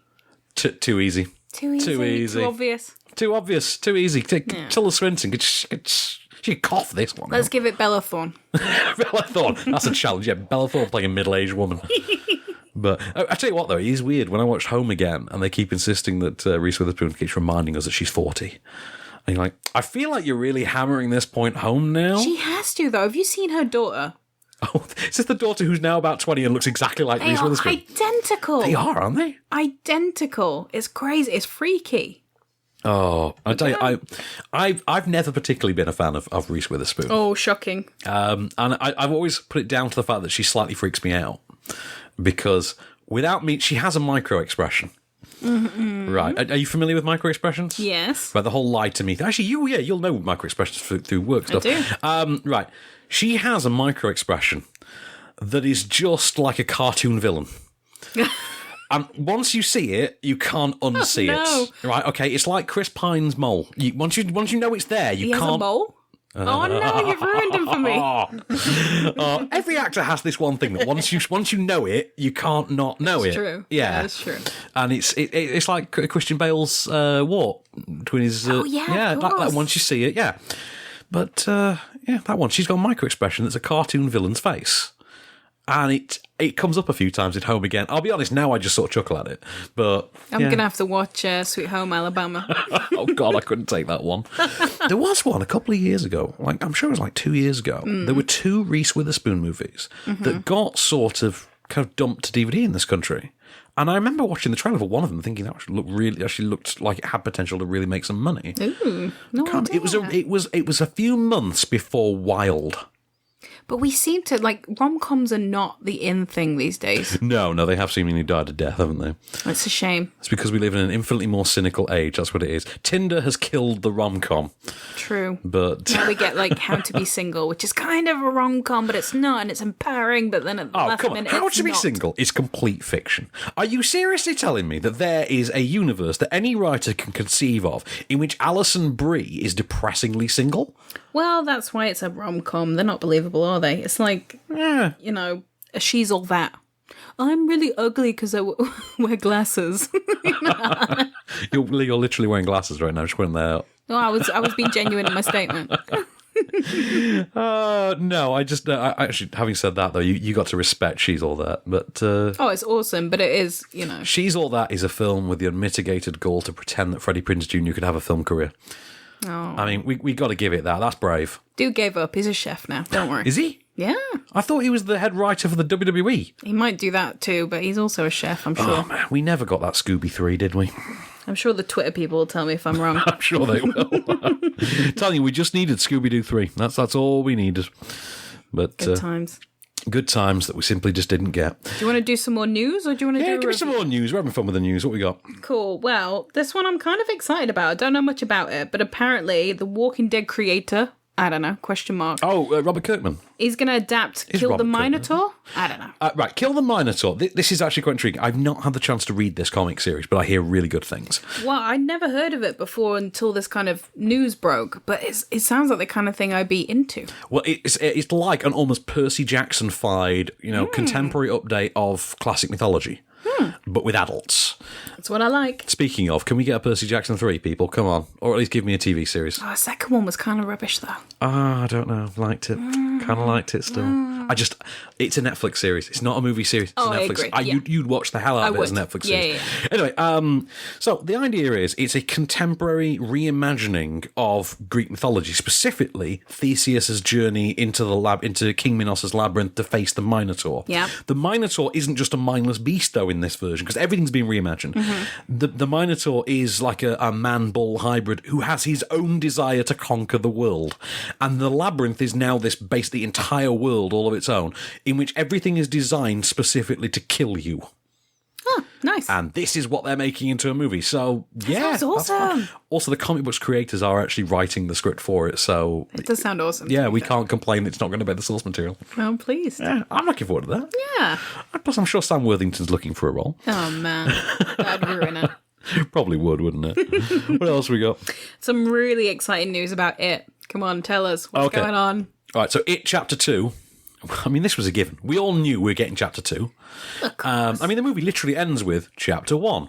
Now, given that I must have said this at some point, the bulk of the audience, the teenage audience particularly, going into this movie, probably just didn't know there was a second part until the very end. Not. You're probably right. Yeah, they probably didn't know, because it's not like they'll have watched that naff old one.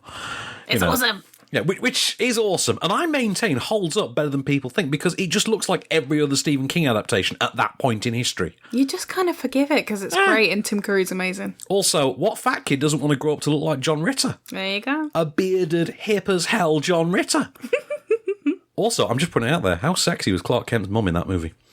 Yeah, I always forget it's her. Yeah. I literally saw like a screenshot the other day in an article and I was like, oh, I forgot she was in it. It's Martha Kent! It's Michael McKean's wife! I need to rewatch that. What, Smallville or It? No, It. I was about to say, no one needs to rewatch Smallville. It OG. It OG. We're down with the kids. But so It Chapter 2 is now official. It is greenlit, even though they were already writing it and Andy Muschietti was already coming back to direct it. The film still wasn't official. But it must be coming out soon, tell me. It is now coming out. It is going to be out in 2019. What? It is going to be out in December 2019 as well. What? So we can have a Daddy's Home sequel in like 3 months or whatever. You can have a Daddy's Home sequel in a fortnight. You've got to wait 2 years for it. I can have like 6 Daddy's Home sequels. Well, the reasoning behind it, I actually think, is that I think Andy Muschietti's got other projects on the go. I don't care. Because, he's got this momentum. But this guy wants to remake Pet Sematary. Really? He wants to do his own version of Pet Sematary. I'm all for that. Given how it turned out, let him do it. Yeah, do it. I just want to know, when is someone going to do Cujo? Yeah. Because that one hasn't been touched in decades. Do you know which one I really like? It's terrible, but I really like it. Thinner.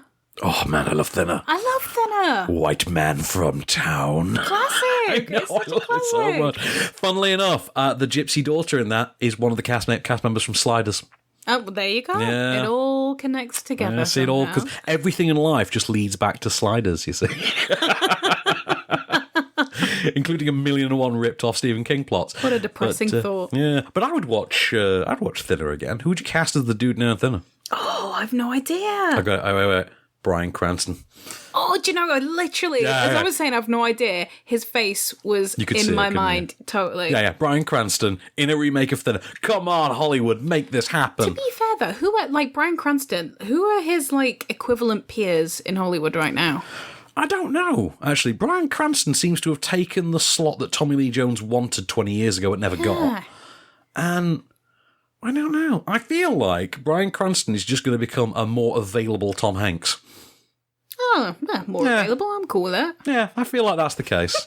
I'm good with that, though, to be fair. Yeah. Should we do another bit of news for our next review? Let's do it. Tell me about Clifford the Big Red Dog. I'd really rather not.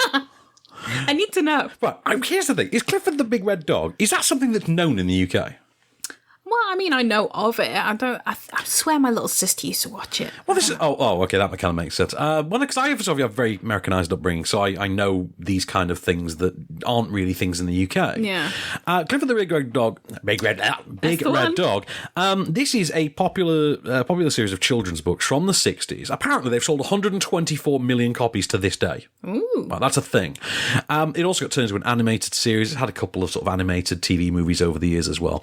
The general gist of the plot is it is about a young girl who gets a little red puppy for her birthday, only for the puppy to grow to be 25 feet tall. It's like the dream. Exactly, yeah. We'd get on really well if Lola happened that way, yeah. She's like the opposite. Yeah, exactly like the opposite. She's 25 centimetres long. Yeah.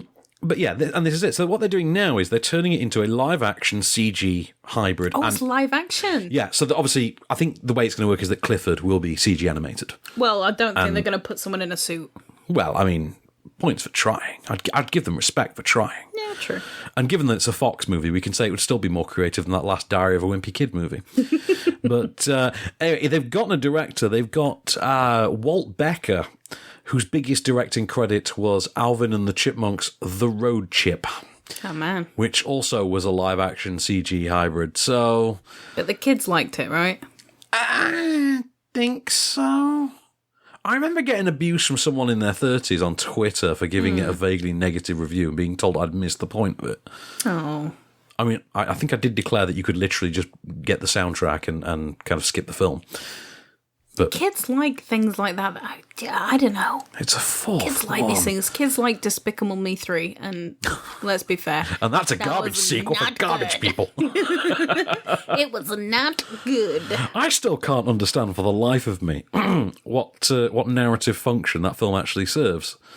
I mean, it undoes all of the Minions storylines, They doesn't it? didn't even use the Minions. They were like, they might as well not bothered. Might as well not been in it. Don't they invent a Minion character with an established backstory who we've never heard of before? Yeah, I can't remember. Who's his sort name. of the leader Phil? of I don't them. know. Yes. But And you were we've like, never, where did this one come yeah, from? we'd never heard of many of the ones, but evidently Groot took them on holiday and things. Yeah. Weird. Yeah.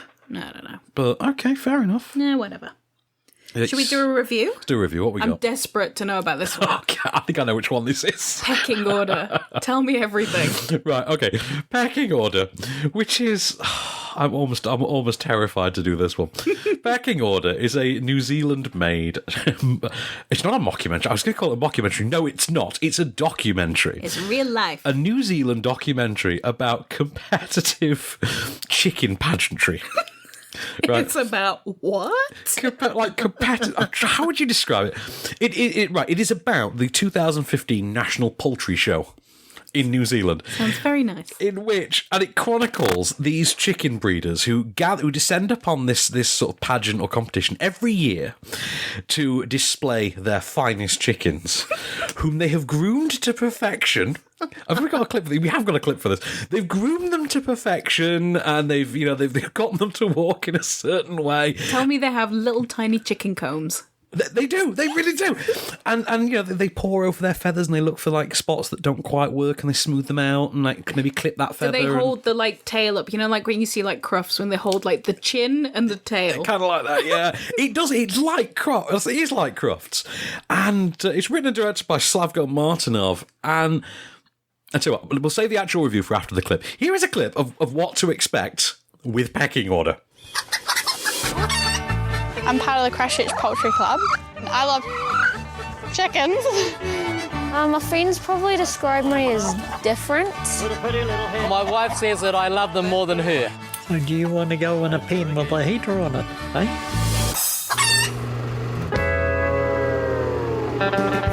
The bird knows when it's a good-looking chicken, you know. All the birds are judged to the New Zealand poultry standard. We'll go with them, mate. The poultry show is very competitive. I just love winning. You're the centre of attention. It's awesome. Right, this is really bonkers, but not in the way that you'd hope. I think the biggest problem with this actually is that it's a documentary. And why does it exist? I get the impression that Slavko Martinov has at some point just come across this competition and has decided, oh, this is full of really quirky characters and it's fascinating in a really odd, offbeat way. So I'm just going to document it one year, and that's what's happened. And the problem is, actually, it doesn't quite hit the buttons it wants to. And what it would have worked better as is a sort of what do you call it, Christopher Guest comedy. You know, like Best in Show, or A Mighty Wind. Or one of those kind of films. And it just doesn't quite work. It does have some chuckles in it, but they're all for all the wrong reasons. Are you kind of laughing at rather than with? Yes, you are very much laughing at rather than with. And you never quite get immersed enough into the world for its innate comedy to really work. So it does kind of fit. It has a rubbernecking feel to it, or chicken necking feel to it in this case. Rubber chicken necking. And it's not without its quirky characters. Give it that. Yeah, it obviously has. These are people whose whole life centres around I have the sexiest chicken. You know, obviously there's a quirk factor there, and It must be a niche audience. Yeah. I mean, I'd imagine it's going to be huge with chicken lovers the world over. They're always crying out for this film. There's obviously a gap in the market for, proper cinematic chicken fodder, but, the chicken genre of film is sorely lacking. It's pretty much this Chicken Run and Cooties. That's about it. Man. And even then, Cooties is a technicality because the chicken nuggets make everyone into zombies.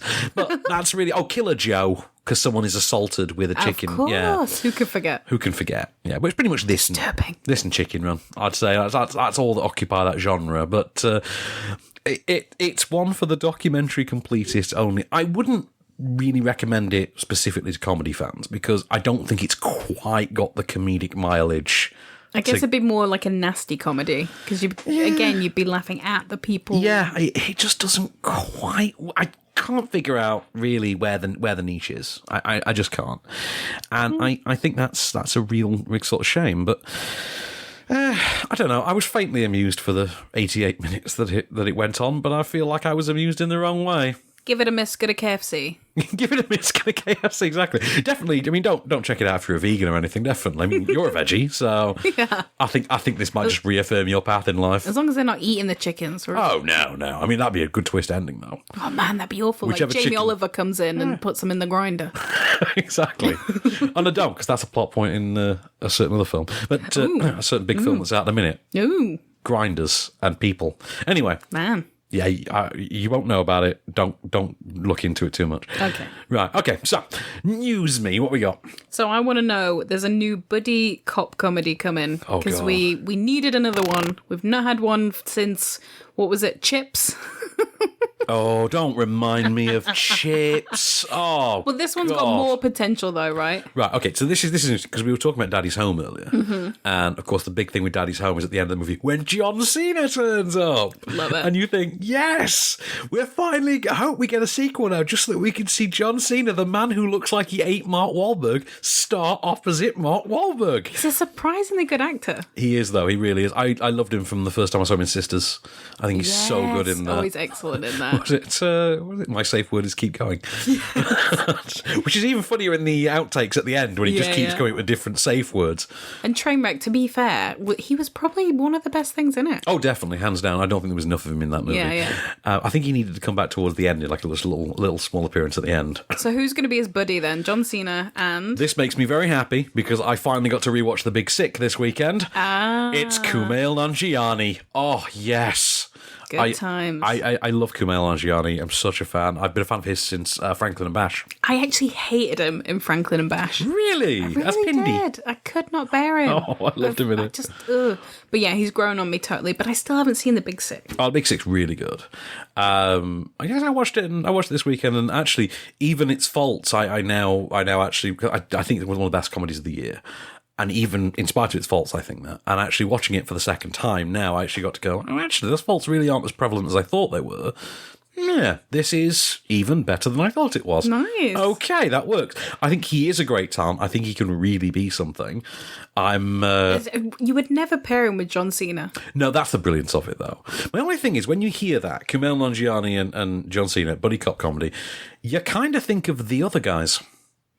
Ah, true. You kind of think of something like that. I would never have paired them together. Like, I feel like John Cena's going to play an amazing action figure kind of a cop who's an idiot, and Kumail will play like a physical weed who has the brains. Yeah. I feel like that's the movie. That's too obvious. But what's really interesting about the film, because it's still untitled, but what's really interesting about it is it's going to be directed by Ruben Fleischer. Of Zombieland ilk. And he's doing the new the Spider-Man spin-off with Tom Hardy, Venom. The Venom film. Yeah, awesome. So yeah, that's really got potential. Because I want to see like Ruben Fleischer do more kind of mainstreamy, action-y comedy kind of a stuff. Yeah. Because I feel like he's never really recaptured the glory of Zombieland. Zombieland was awesome. Oh, I love that movie so much. That sequel is still apparently coming. Is it? Apparently. Sony have it. So. I don't believe it. So what else we got? Well, we've got, I presume this is kind of a kid's film, but Teen Titans Go movie? Right, have you not seen the series, Teen Titans Go? No, okay. Never heard of it. This is about, I think it's just starting its fourth season, I think, at the minute, or it's in the middle. The fourth season is around now anyway. What is it, like Cartoon Network? It is a Cartoon Network show. It basically takes the form of, each episode takes the form of 2 10-minute mini episodes. You know like Ren and Stimpy used to? Yeah, where you'd watch it for 20 minutes, you're actually watching 2 episodes. Yeah, same thing with this. Rugrats. Yeah, Rugrats did it as well. Did it? Yes, it did. And this takes the form of basically the Teen Titans group, who are sort of the youthful contingent of the DC universe, and it's done in a style of sort of really in-your-face anime kind of a style. You know, with big eyes and eyes and little eyes and kind of blank faces. Yeah. The kids love it. It is really popular with kids. But then again, everything Teen Titans seems to be popular. It's very strange. It's basically Robin is the leader of the team, and you've got Cyborg in there. Oh, so it's the actual DC. Yeah, it's an actual thing, but it's for kids. So it's Robin, Cyborg, Beast Boy, I think Starfire, and I don't particularly watch it. I'm not overly done. But like known sort of DC heroes, and it's their sort of youthful animated antics. They did an animated movie a couple of years ago, which is something like the Teen Titans Go Tokyo or something like that. Got it. But now Warner Brothers are doing a full-blown, feature-length, theatrically released animated film next summer. So summer 2018. There you go, it's coming kids. out. But this is interesting. It's going to be the middle one of 3 animated superhero films next year. Which starts in June with The Incredibles 2. No. Yeah. Incredibles 2. Incredibles 2's out in June. How has it taken this long? Maybe because they just didn't think superheroes were going to catch on. And then they saw, oh, look, they messed up the Fantastic Four again. Shall we show them how it's actually done? And yeah. And then you've got Incredibles 2 in June, Teen Titans Go in July, and then in December is Sony's animated Spider-Man movie. Which is going to be awesome. Yeah, I'll take your word for it. Oh, no, it's going to be. It's Miles Morales. It's the fan favourite. It's not Peter Parker's Spider-Man. It's the second guy to be Spider-Man. The one that we got a bit of an Easter egg to in Homecoming. Yes, we are. I think, is it Donald Glover who's doing the voice? Yeah. I think Donald Glover is doing... No, Donald Glover's doing the voice in the animated movie. Yeah. Or he has, and he's... I don't know. I forget. I don't know. But whatever. But yes, we did get Donald a bit of an Glover, Easter in Homecoming. Donald Glover played his uncle. Yes. Yes, yeah, you're right. Cool. But yeah, it's all coming up, Donnie. But didn't he win an Emmy last week? I don't know. I think he won an Emmy for Atlanta last week, like Best Actor in a Comedy Series. He deserves it, to be fair. Yes, to be fair. So come and give me another one we've got. So Phil Lord and Chris Miller directing Artemis. Right, okay, right. This one's interesting. So Phil Lord and Chris Miller are the Lego Movie and Jump Street guys. Got it. Okay, so in other words, the insanely funny, brilliantly inventive, excellently writing duo. Mm-hmm. Right. They famously got fired from Han Solo a couple months ago. Hasn't everyone got fired from it? I think everyone got fired from our Star Wars movie this year. But I think it's just what happens now. I think it's like a badge of honour. I think I'm the only person in the world who hasn't been fired from it. Have you been fired from one? I know I was, yeah. Were you fired from one? I haven't been fired from one yet, no. I'm just waiting for the Django Fett movie spin-off, and I'll get fired from that. I'm kidding. Fortuna. I'll get Bib Fortuna. I'll get fired from his spin-off. Anyway, that's really niche Star Wars stuff there for you. There you go.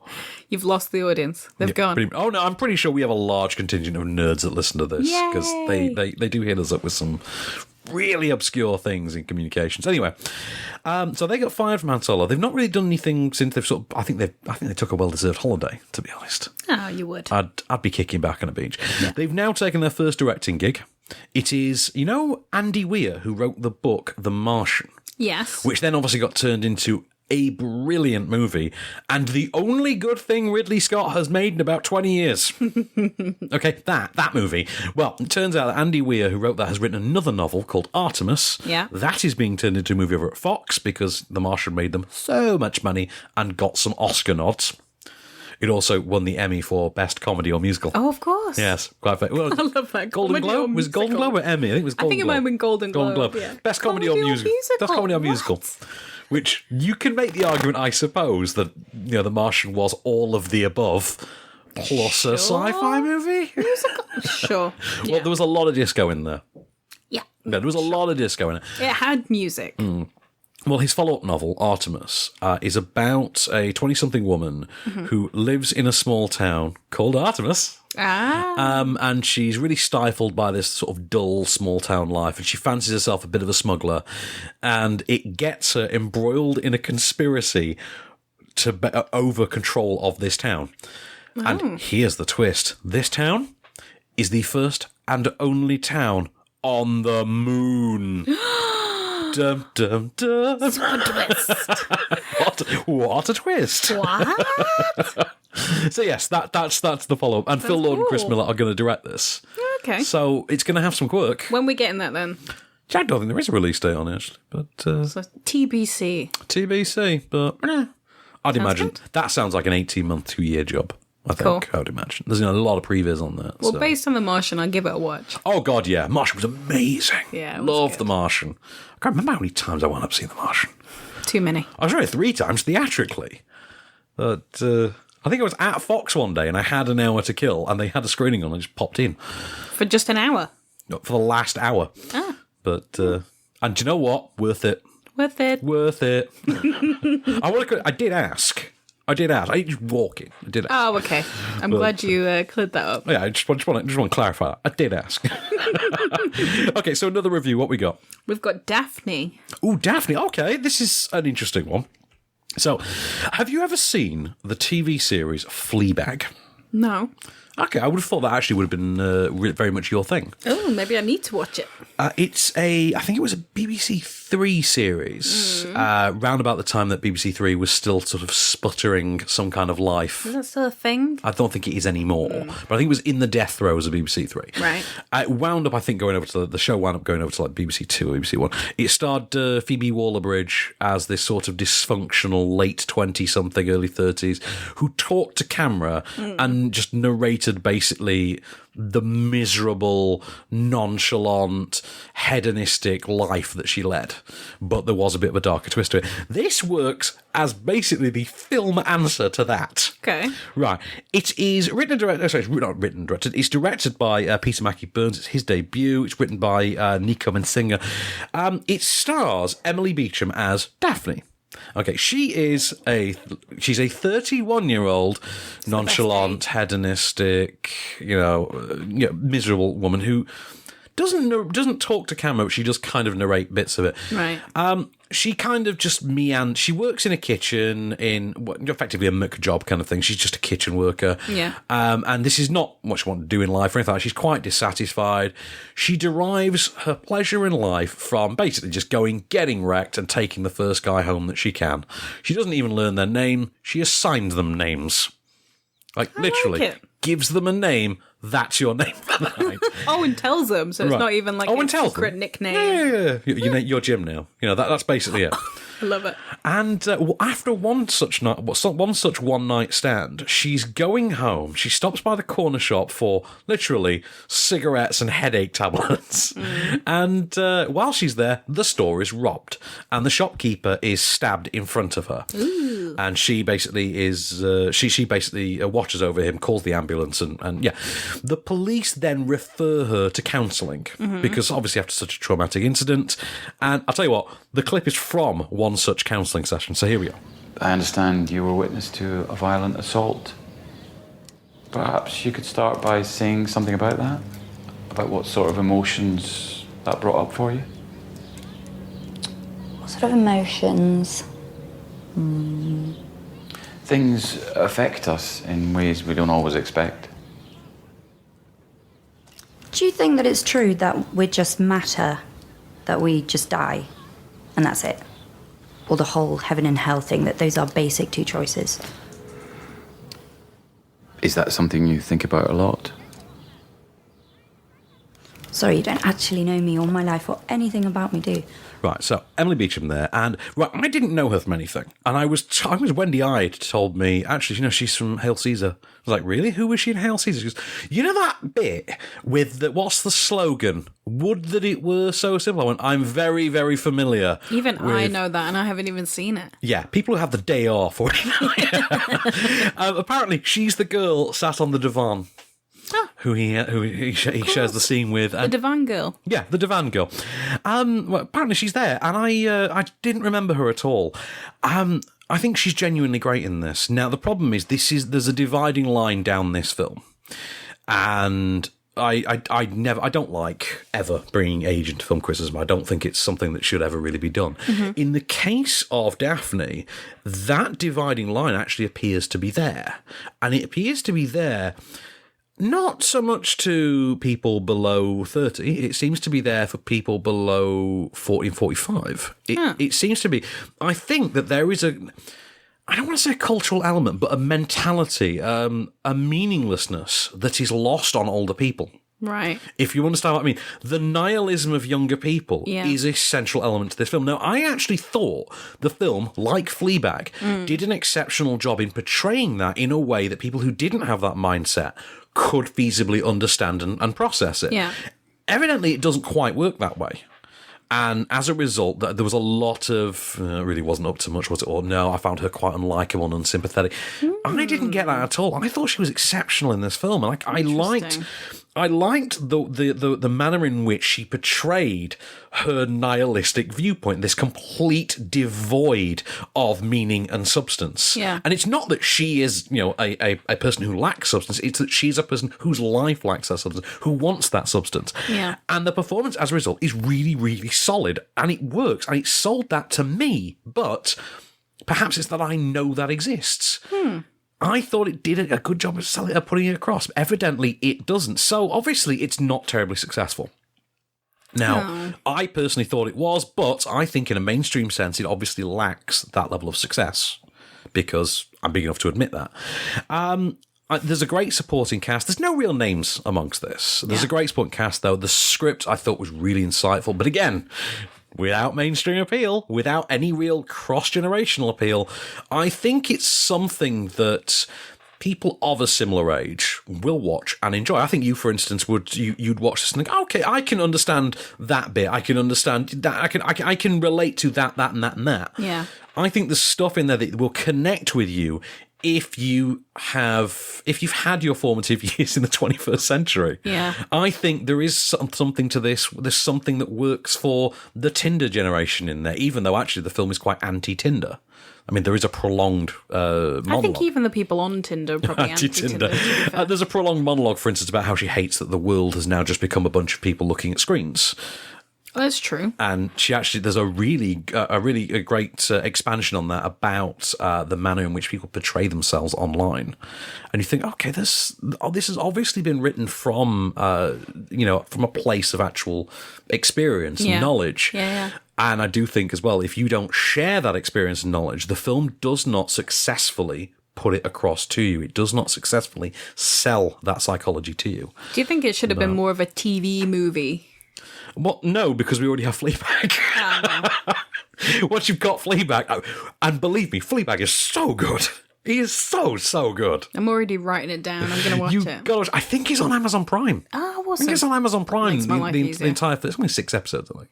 So good. You'll love it. You'll text me 10 minutes into the first episode and tell me you're loving it.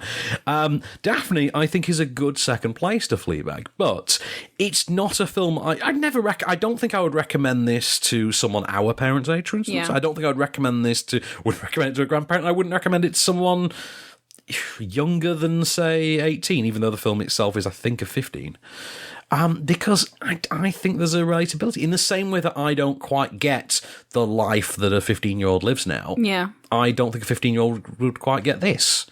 Because I think there is a certain level of nihilism to it that is single-handedly confined to a very specific age bracket. Oh, what a shame. Yeah, which is a shame, because I liked it personally. Yeah, you've sold it to me, to be honest. I quite like there to you see go. it. But I liked it. I appreciate not everyone else will. Other opinions are available. I'm pretty sure that there's a million and one reviews from more jaded critics out there who just saw it as this void of nothingness. I know Charlotte from the Evening Standard seemed to really like it as well. We had quite a good chat about it. Is she of age? Do you know, Charlotte can't be that much older than me, to be honest. She's You mean younger, right? No, she's... No. You mean younger, right? You think most people are younger than me, don't you? No, I think she's in her late 30s. But I know Wendy, for instance, who was a few years further on, didn't like it at all. So, interesting.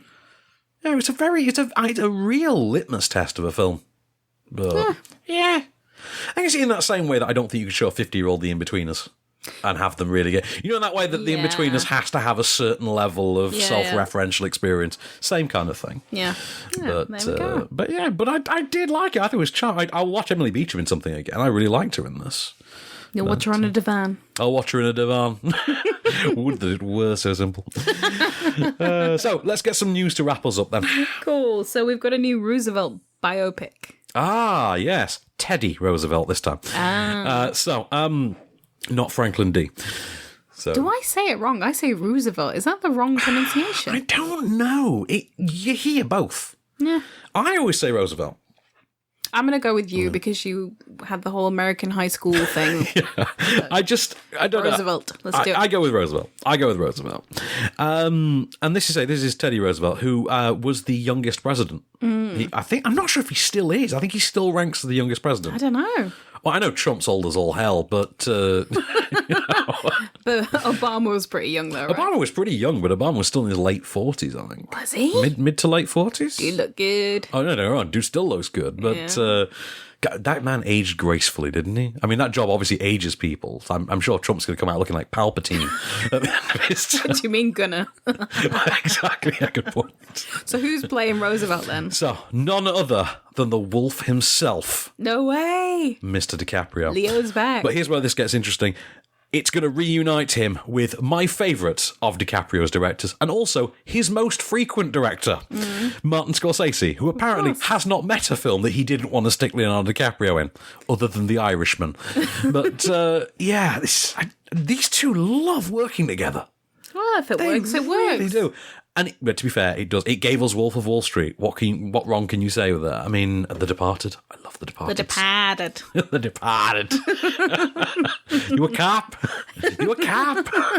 How do you spell cop with an AH? I mean, really? I don't know. You're going to ask the Boston people. Oh, good God. I love that movie. Actually, I think I like most of their films. I've never quite warmed to Gangs of New York. Do you know, it's never appealed to me. No, I never got on with it too much. Yeah. The Aviator took me a long time to like as well. I liked The Aviator more on a rewatch. I feel like I'm forgetting a Scorsese DiCaprio film somewhere in there. But I don't know. No. Yeah, but you know how much I love Wolf of Wall Street. Yes, indeed. I could genuinely watch Wolf of Wall Street once a week. I really could. Well, it takes about a week to watch, so... Yeah, to be fair, so I could watch it and I could just restart it. Okay, I'll watch it every second week, have a week off in between. Love that movie so much. Cool, so they're going to work together again. We're going to see some real-life American history. Well, it is just called Roosevelt. It's going to chronicle the story of how he went from being the governor of New York to becoming the vice president. He was the vice president to William McKinley. William McKinley was assassinated in 1901, and obviously then Roosevelt became assumed the presidency. I had no idea. Well, obviously he then was the youngest president. There you Presumably because no one ever intended him to be president. So how young is he meant to be? Because if DiCaprio's playing, no offense to DiCaprio, he's 41. but dude's like getting old. 41. Is that how old DiCaprio is as well? I think he's about that. Isn't he early 40s, isn't he, DiCaprio? Yeah. I don't know. I feel like he's like 50 at this point. DiCaprio's early 40s. Still looks good, don't get me wrong. Right, still. I'd give body parts to look like DiCaprio. Not too many, otherwise I wouldn't be able to enjoy looking like Even DiCaprio. dad bod DiCaprio. Even dad bod DiCaprio. That dude can pull off dad bod. I mean, does it count as dad bod if it's DiCaprio? Does DiCaprio have children? I don't think he does. It's just dad bod's just a thing, it doesn't true. mean you're a dad. I feel like, though, DiCaprio has just become the real-life Gatsby.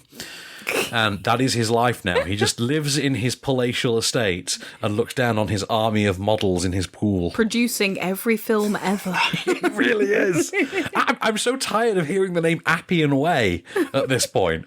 But, so apparently he is age appropriate.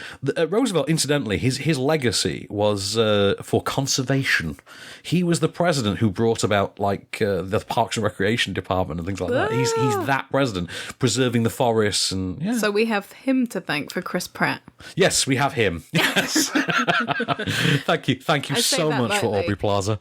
Exactly. And we all know that Chris Pratt really, shone in Everwood originally. Oh, God, you and Everwood. I love it. I'm sorry. Shout out to Everwood. Hang on, I thought it was One Tree Hill. I can never decide. Which one is it you're fanatical about? Was it One Tree Hill or Everwood? It was One Tree Hill until, Chad Michael Murray left.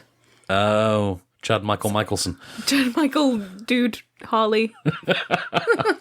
All the names. All the names. The It story we've not talked about. I was going to say, we've got to talk about this. Tell me what's going on in Russia. Oh, well, Russia's a fascinating place. In Russia, middle-aged women grow rat-like tails and have midlife crises. As we know. Yeah, and this is the subject of romantic dramedies, which I maintain is better than you'd think. Right, so, in Russia, Burger King have filed a complaint with the Anti-Monopoly Service, the Federal Anti-Monopoly Service, to have it banned. Why? Too scary. No, too funny. Yeah, you'd think that. No. It has nothing to do with the actual tone or anything of the film, and everything to do with Pennywise himself. They think that Pennywise the dancing clown bears too strong a resemblance to Ronald McDonald, and thus the film is actually advertising their rival, which they claim is monopolising the fast food industry. Well, he does have a red nose and reddish hair. Does this version have a red nose? Does he still have a red nose? There's a picture there, does he? I got a picture, yeah. He still has a red nose and he has the cool sort of red flicks up his cheeks. Remember. Oh, he does. Yeah, he does. He has the painted on. Yeah. Of course. Oh, man. But he doesn't look like Ronald McDonald. No, in no way does he really look like, other than they are clowns. He's a clown. It's a clown. This is like trying to ban The Dark Knight for the same reason, you know. Yeah. But it's worth noting. Clowns. Right, it's worth noting in this particular country in question, it has still earned $14 million. It is showing on what? It's earned $14 million. It is showing on 100 screens. That's pretty good. Huh. Yeah. And it's funny how it's like specifically Russia's Burger King. Yes, Russian Burger King has said this. No other country has filed this complaint. I looked into it.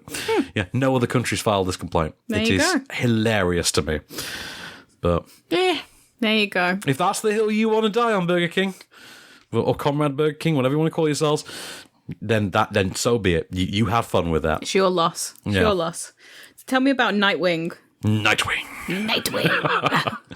Right. Well, Nightwing is an odd one. Nightwing is... So this is the 90th film that the DCEU is going to put out. You know these films, because over at Warner Brothers, what they do is they get up on a Monday morning with a stack of comic books that they've never heard of. They just check the covers to see if there's a DC badge, and then they greenlight a film on it. And that's about right. That's how DC work. Now, most of these films are never going to get made, but they just keep doing it, because that's how they work over there. Superheroes. Yeah, because we're they just totally see, dollar signs. We're totally getting a Cyborg movie. That's absolutely happening. There's absolutely, totally, yeah. I really believe that. It's just, yeah. Because there's clearly a market for a Cyborg movie. Well, isn't he in? He's in Justice League. He's in Justice League. Yeah. He has a cameo in Batman Superman. Yeah. You know that part where they stop the movie dead to just play the teaser trailers for all the other heroes? Oh my god, that's so funny. Oh god, yeah. It's so funny. Which gets sent to her by Bruce Wayne, who then 5 minutes later has no idea who she is. Yes. Yeah. Is she with you? Yeah. I love it. Weird moment. That movie's terrible. It is. Just terrible. I'm still telling you it's better than Man of Steel. I'm sorry. No. Jolly Rancher. Come on, Jolly Rancher. Putting the Jolly Rancher in the dude's mouth. I mean, Man of Steel did not have anything like that. Yeah, I had a point. Yeah, no one's ever seen a Cyborg movie. Nightwing. Yes. They maintain Nightwing's happening because they've given it to the director of the Lego Batman movie, a.k.a. the best Batman movie in 5 years. So, yeah. I mean, it's a low bar, so that's not much of a compliment. So give it a bit more love. Right. Give it a bit more love. So Chris Mackay, who's a former Robot Chicken producer, one of the Robot Chicken guys, he directed the Lego Batman movie. He's directing Nightwing, and he was asked on Twitter. I think a fan sent him one of the casting rumours on Twitter, clearly angry. And he's like, "Look, you need to calm down. I promise you, we've not cast anybody. We don't have anyone in mind. There's no one I want to be Nightwing. We're just going to cast the net really, really wide, and we're just going to find anyone who we think is best. We're just going to try everyone. We're going to see who's best. That person's Nightwing. There's no casting suggestions." So who's your casting suggestion then? I honestly have no idea, because the plot of the film is... Do you know who Nightwing is? I have no idea. Nightwing is Dick Grayson. Nightwing is Robin. Oh. Right. If you don't know how it works, Robin grows up, gets to college age, goes off to college, and then afterwards becomes a cop in the town of Bloodhaven, the city of Bloodhaven.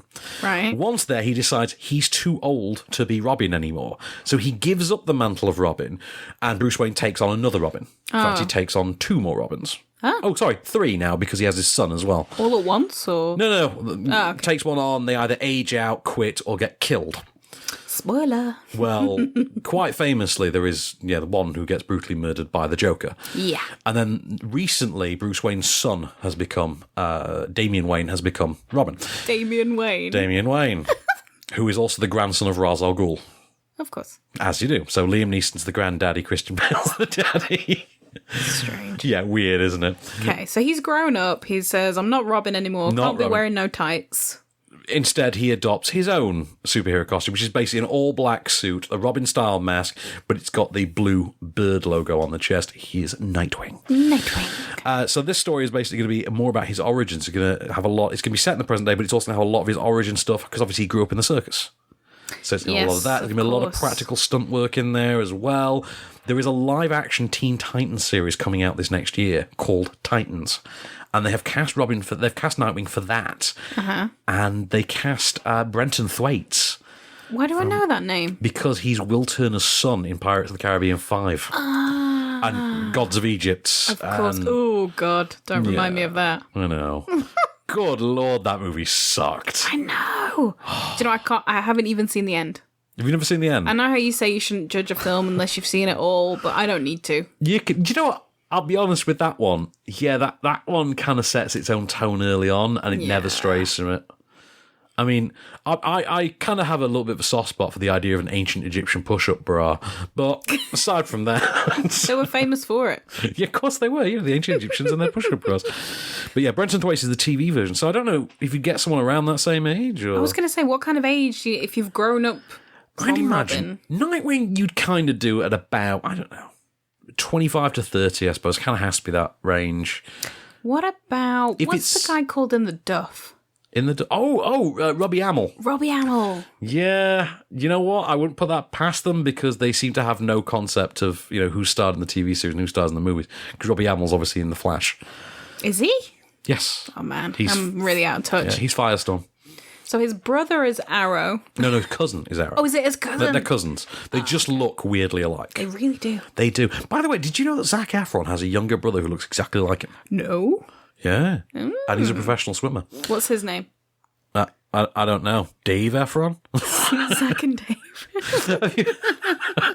Have you ever seen?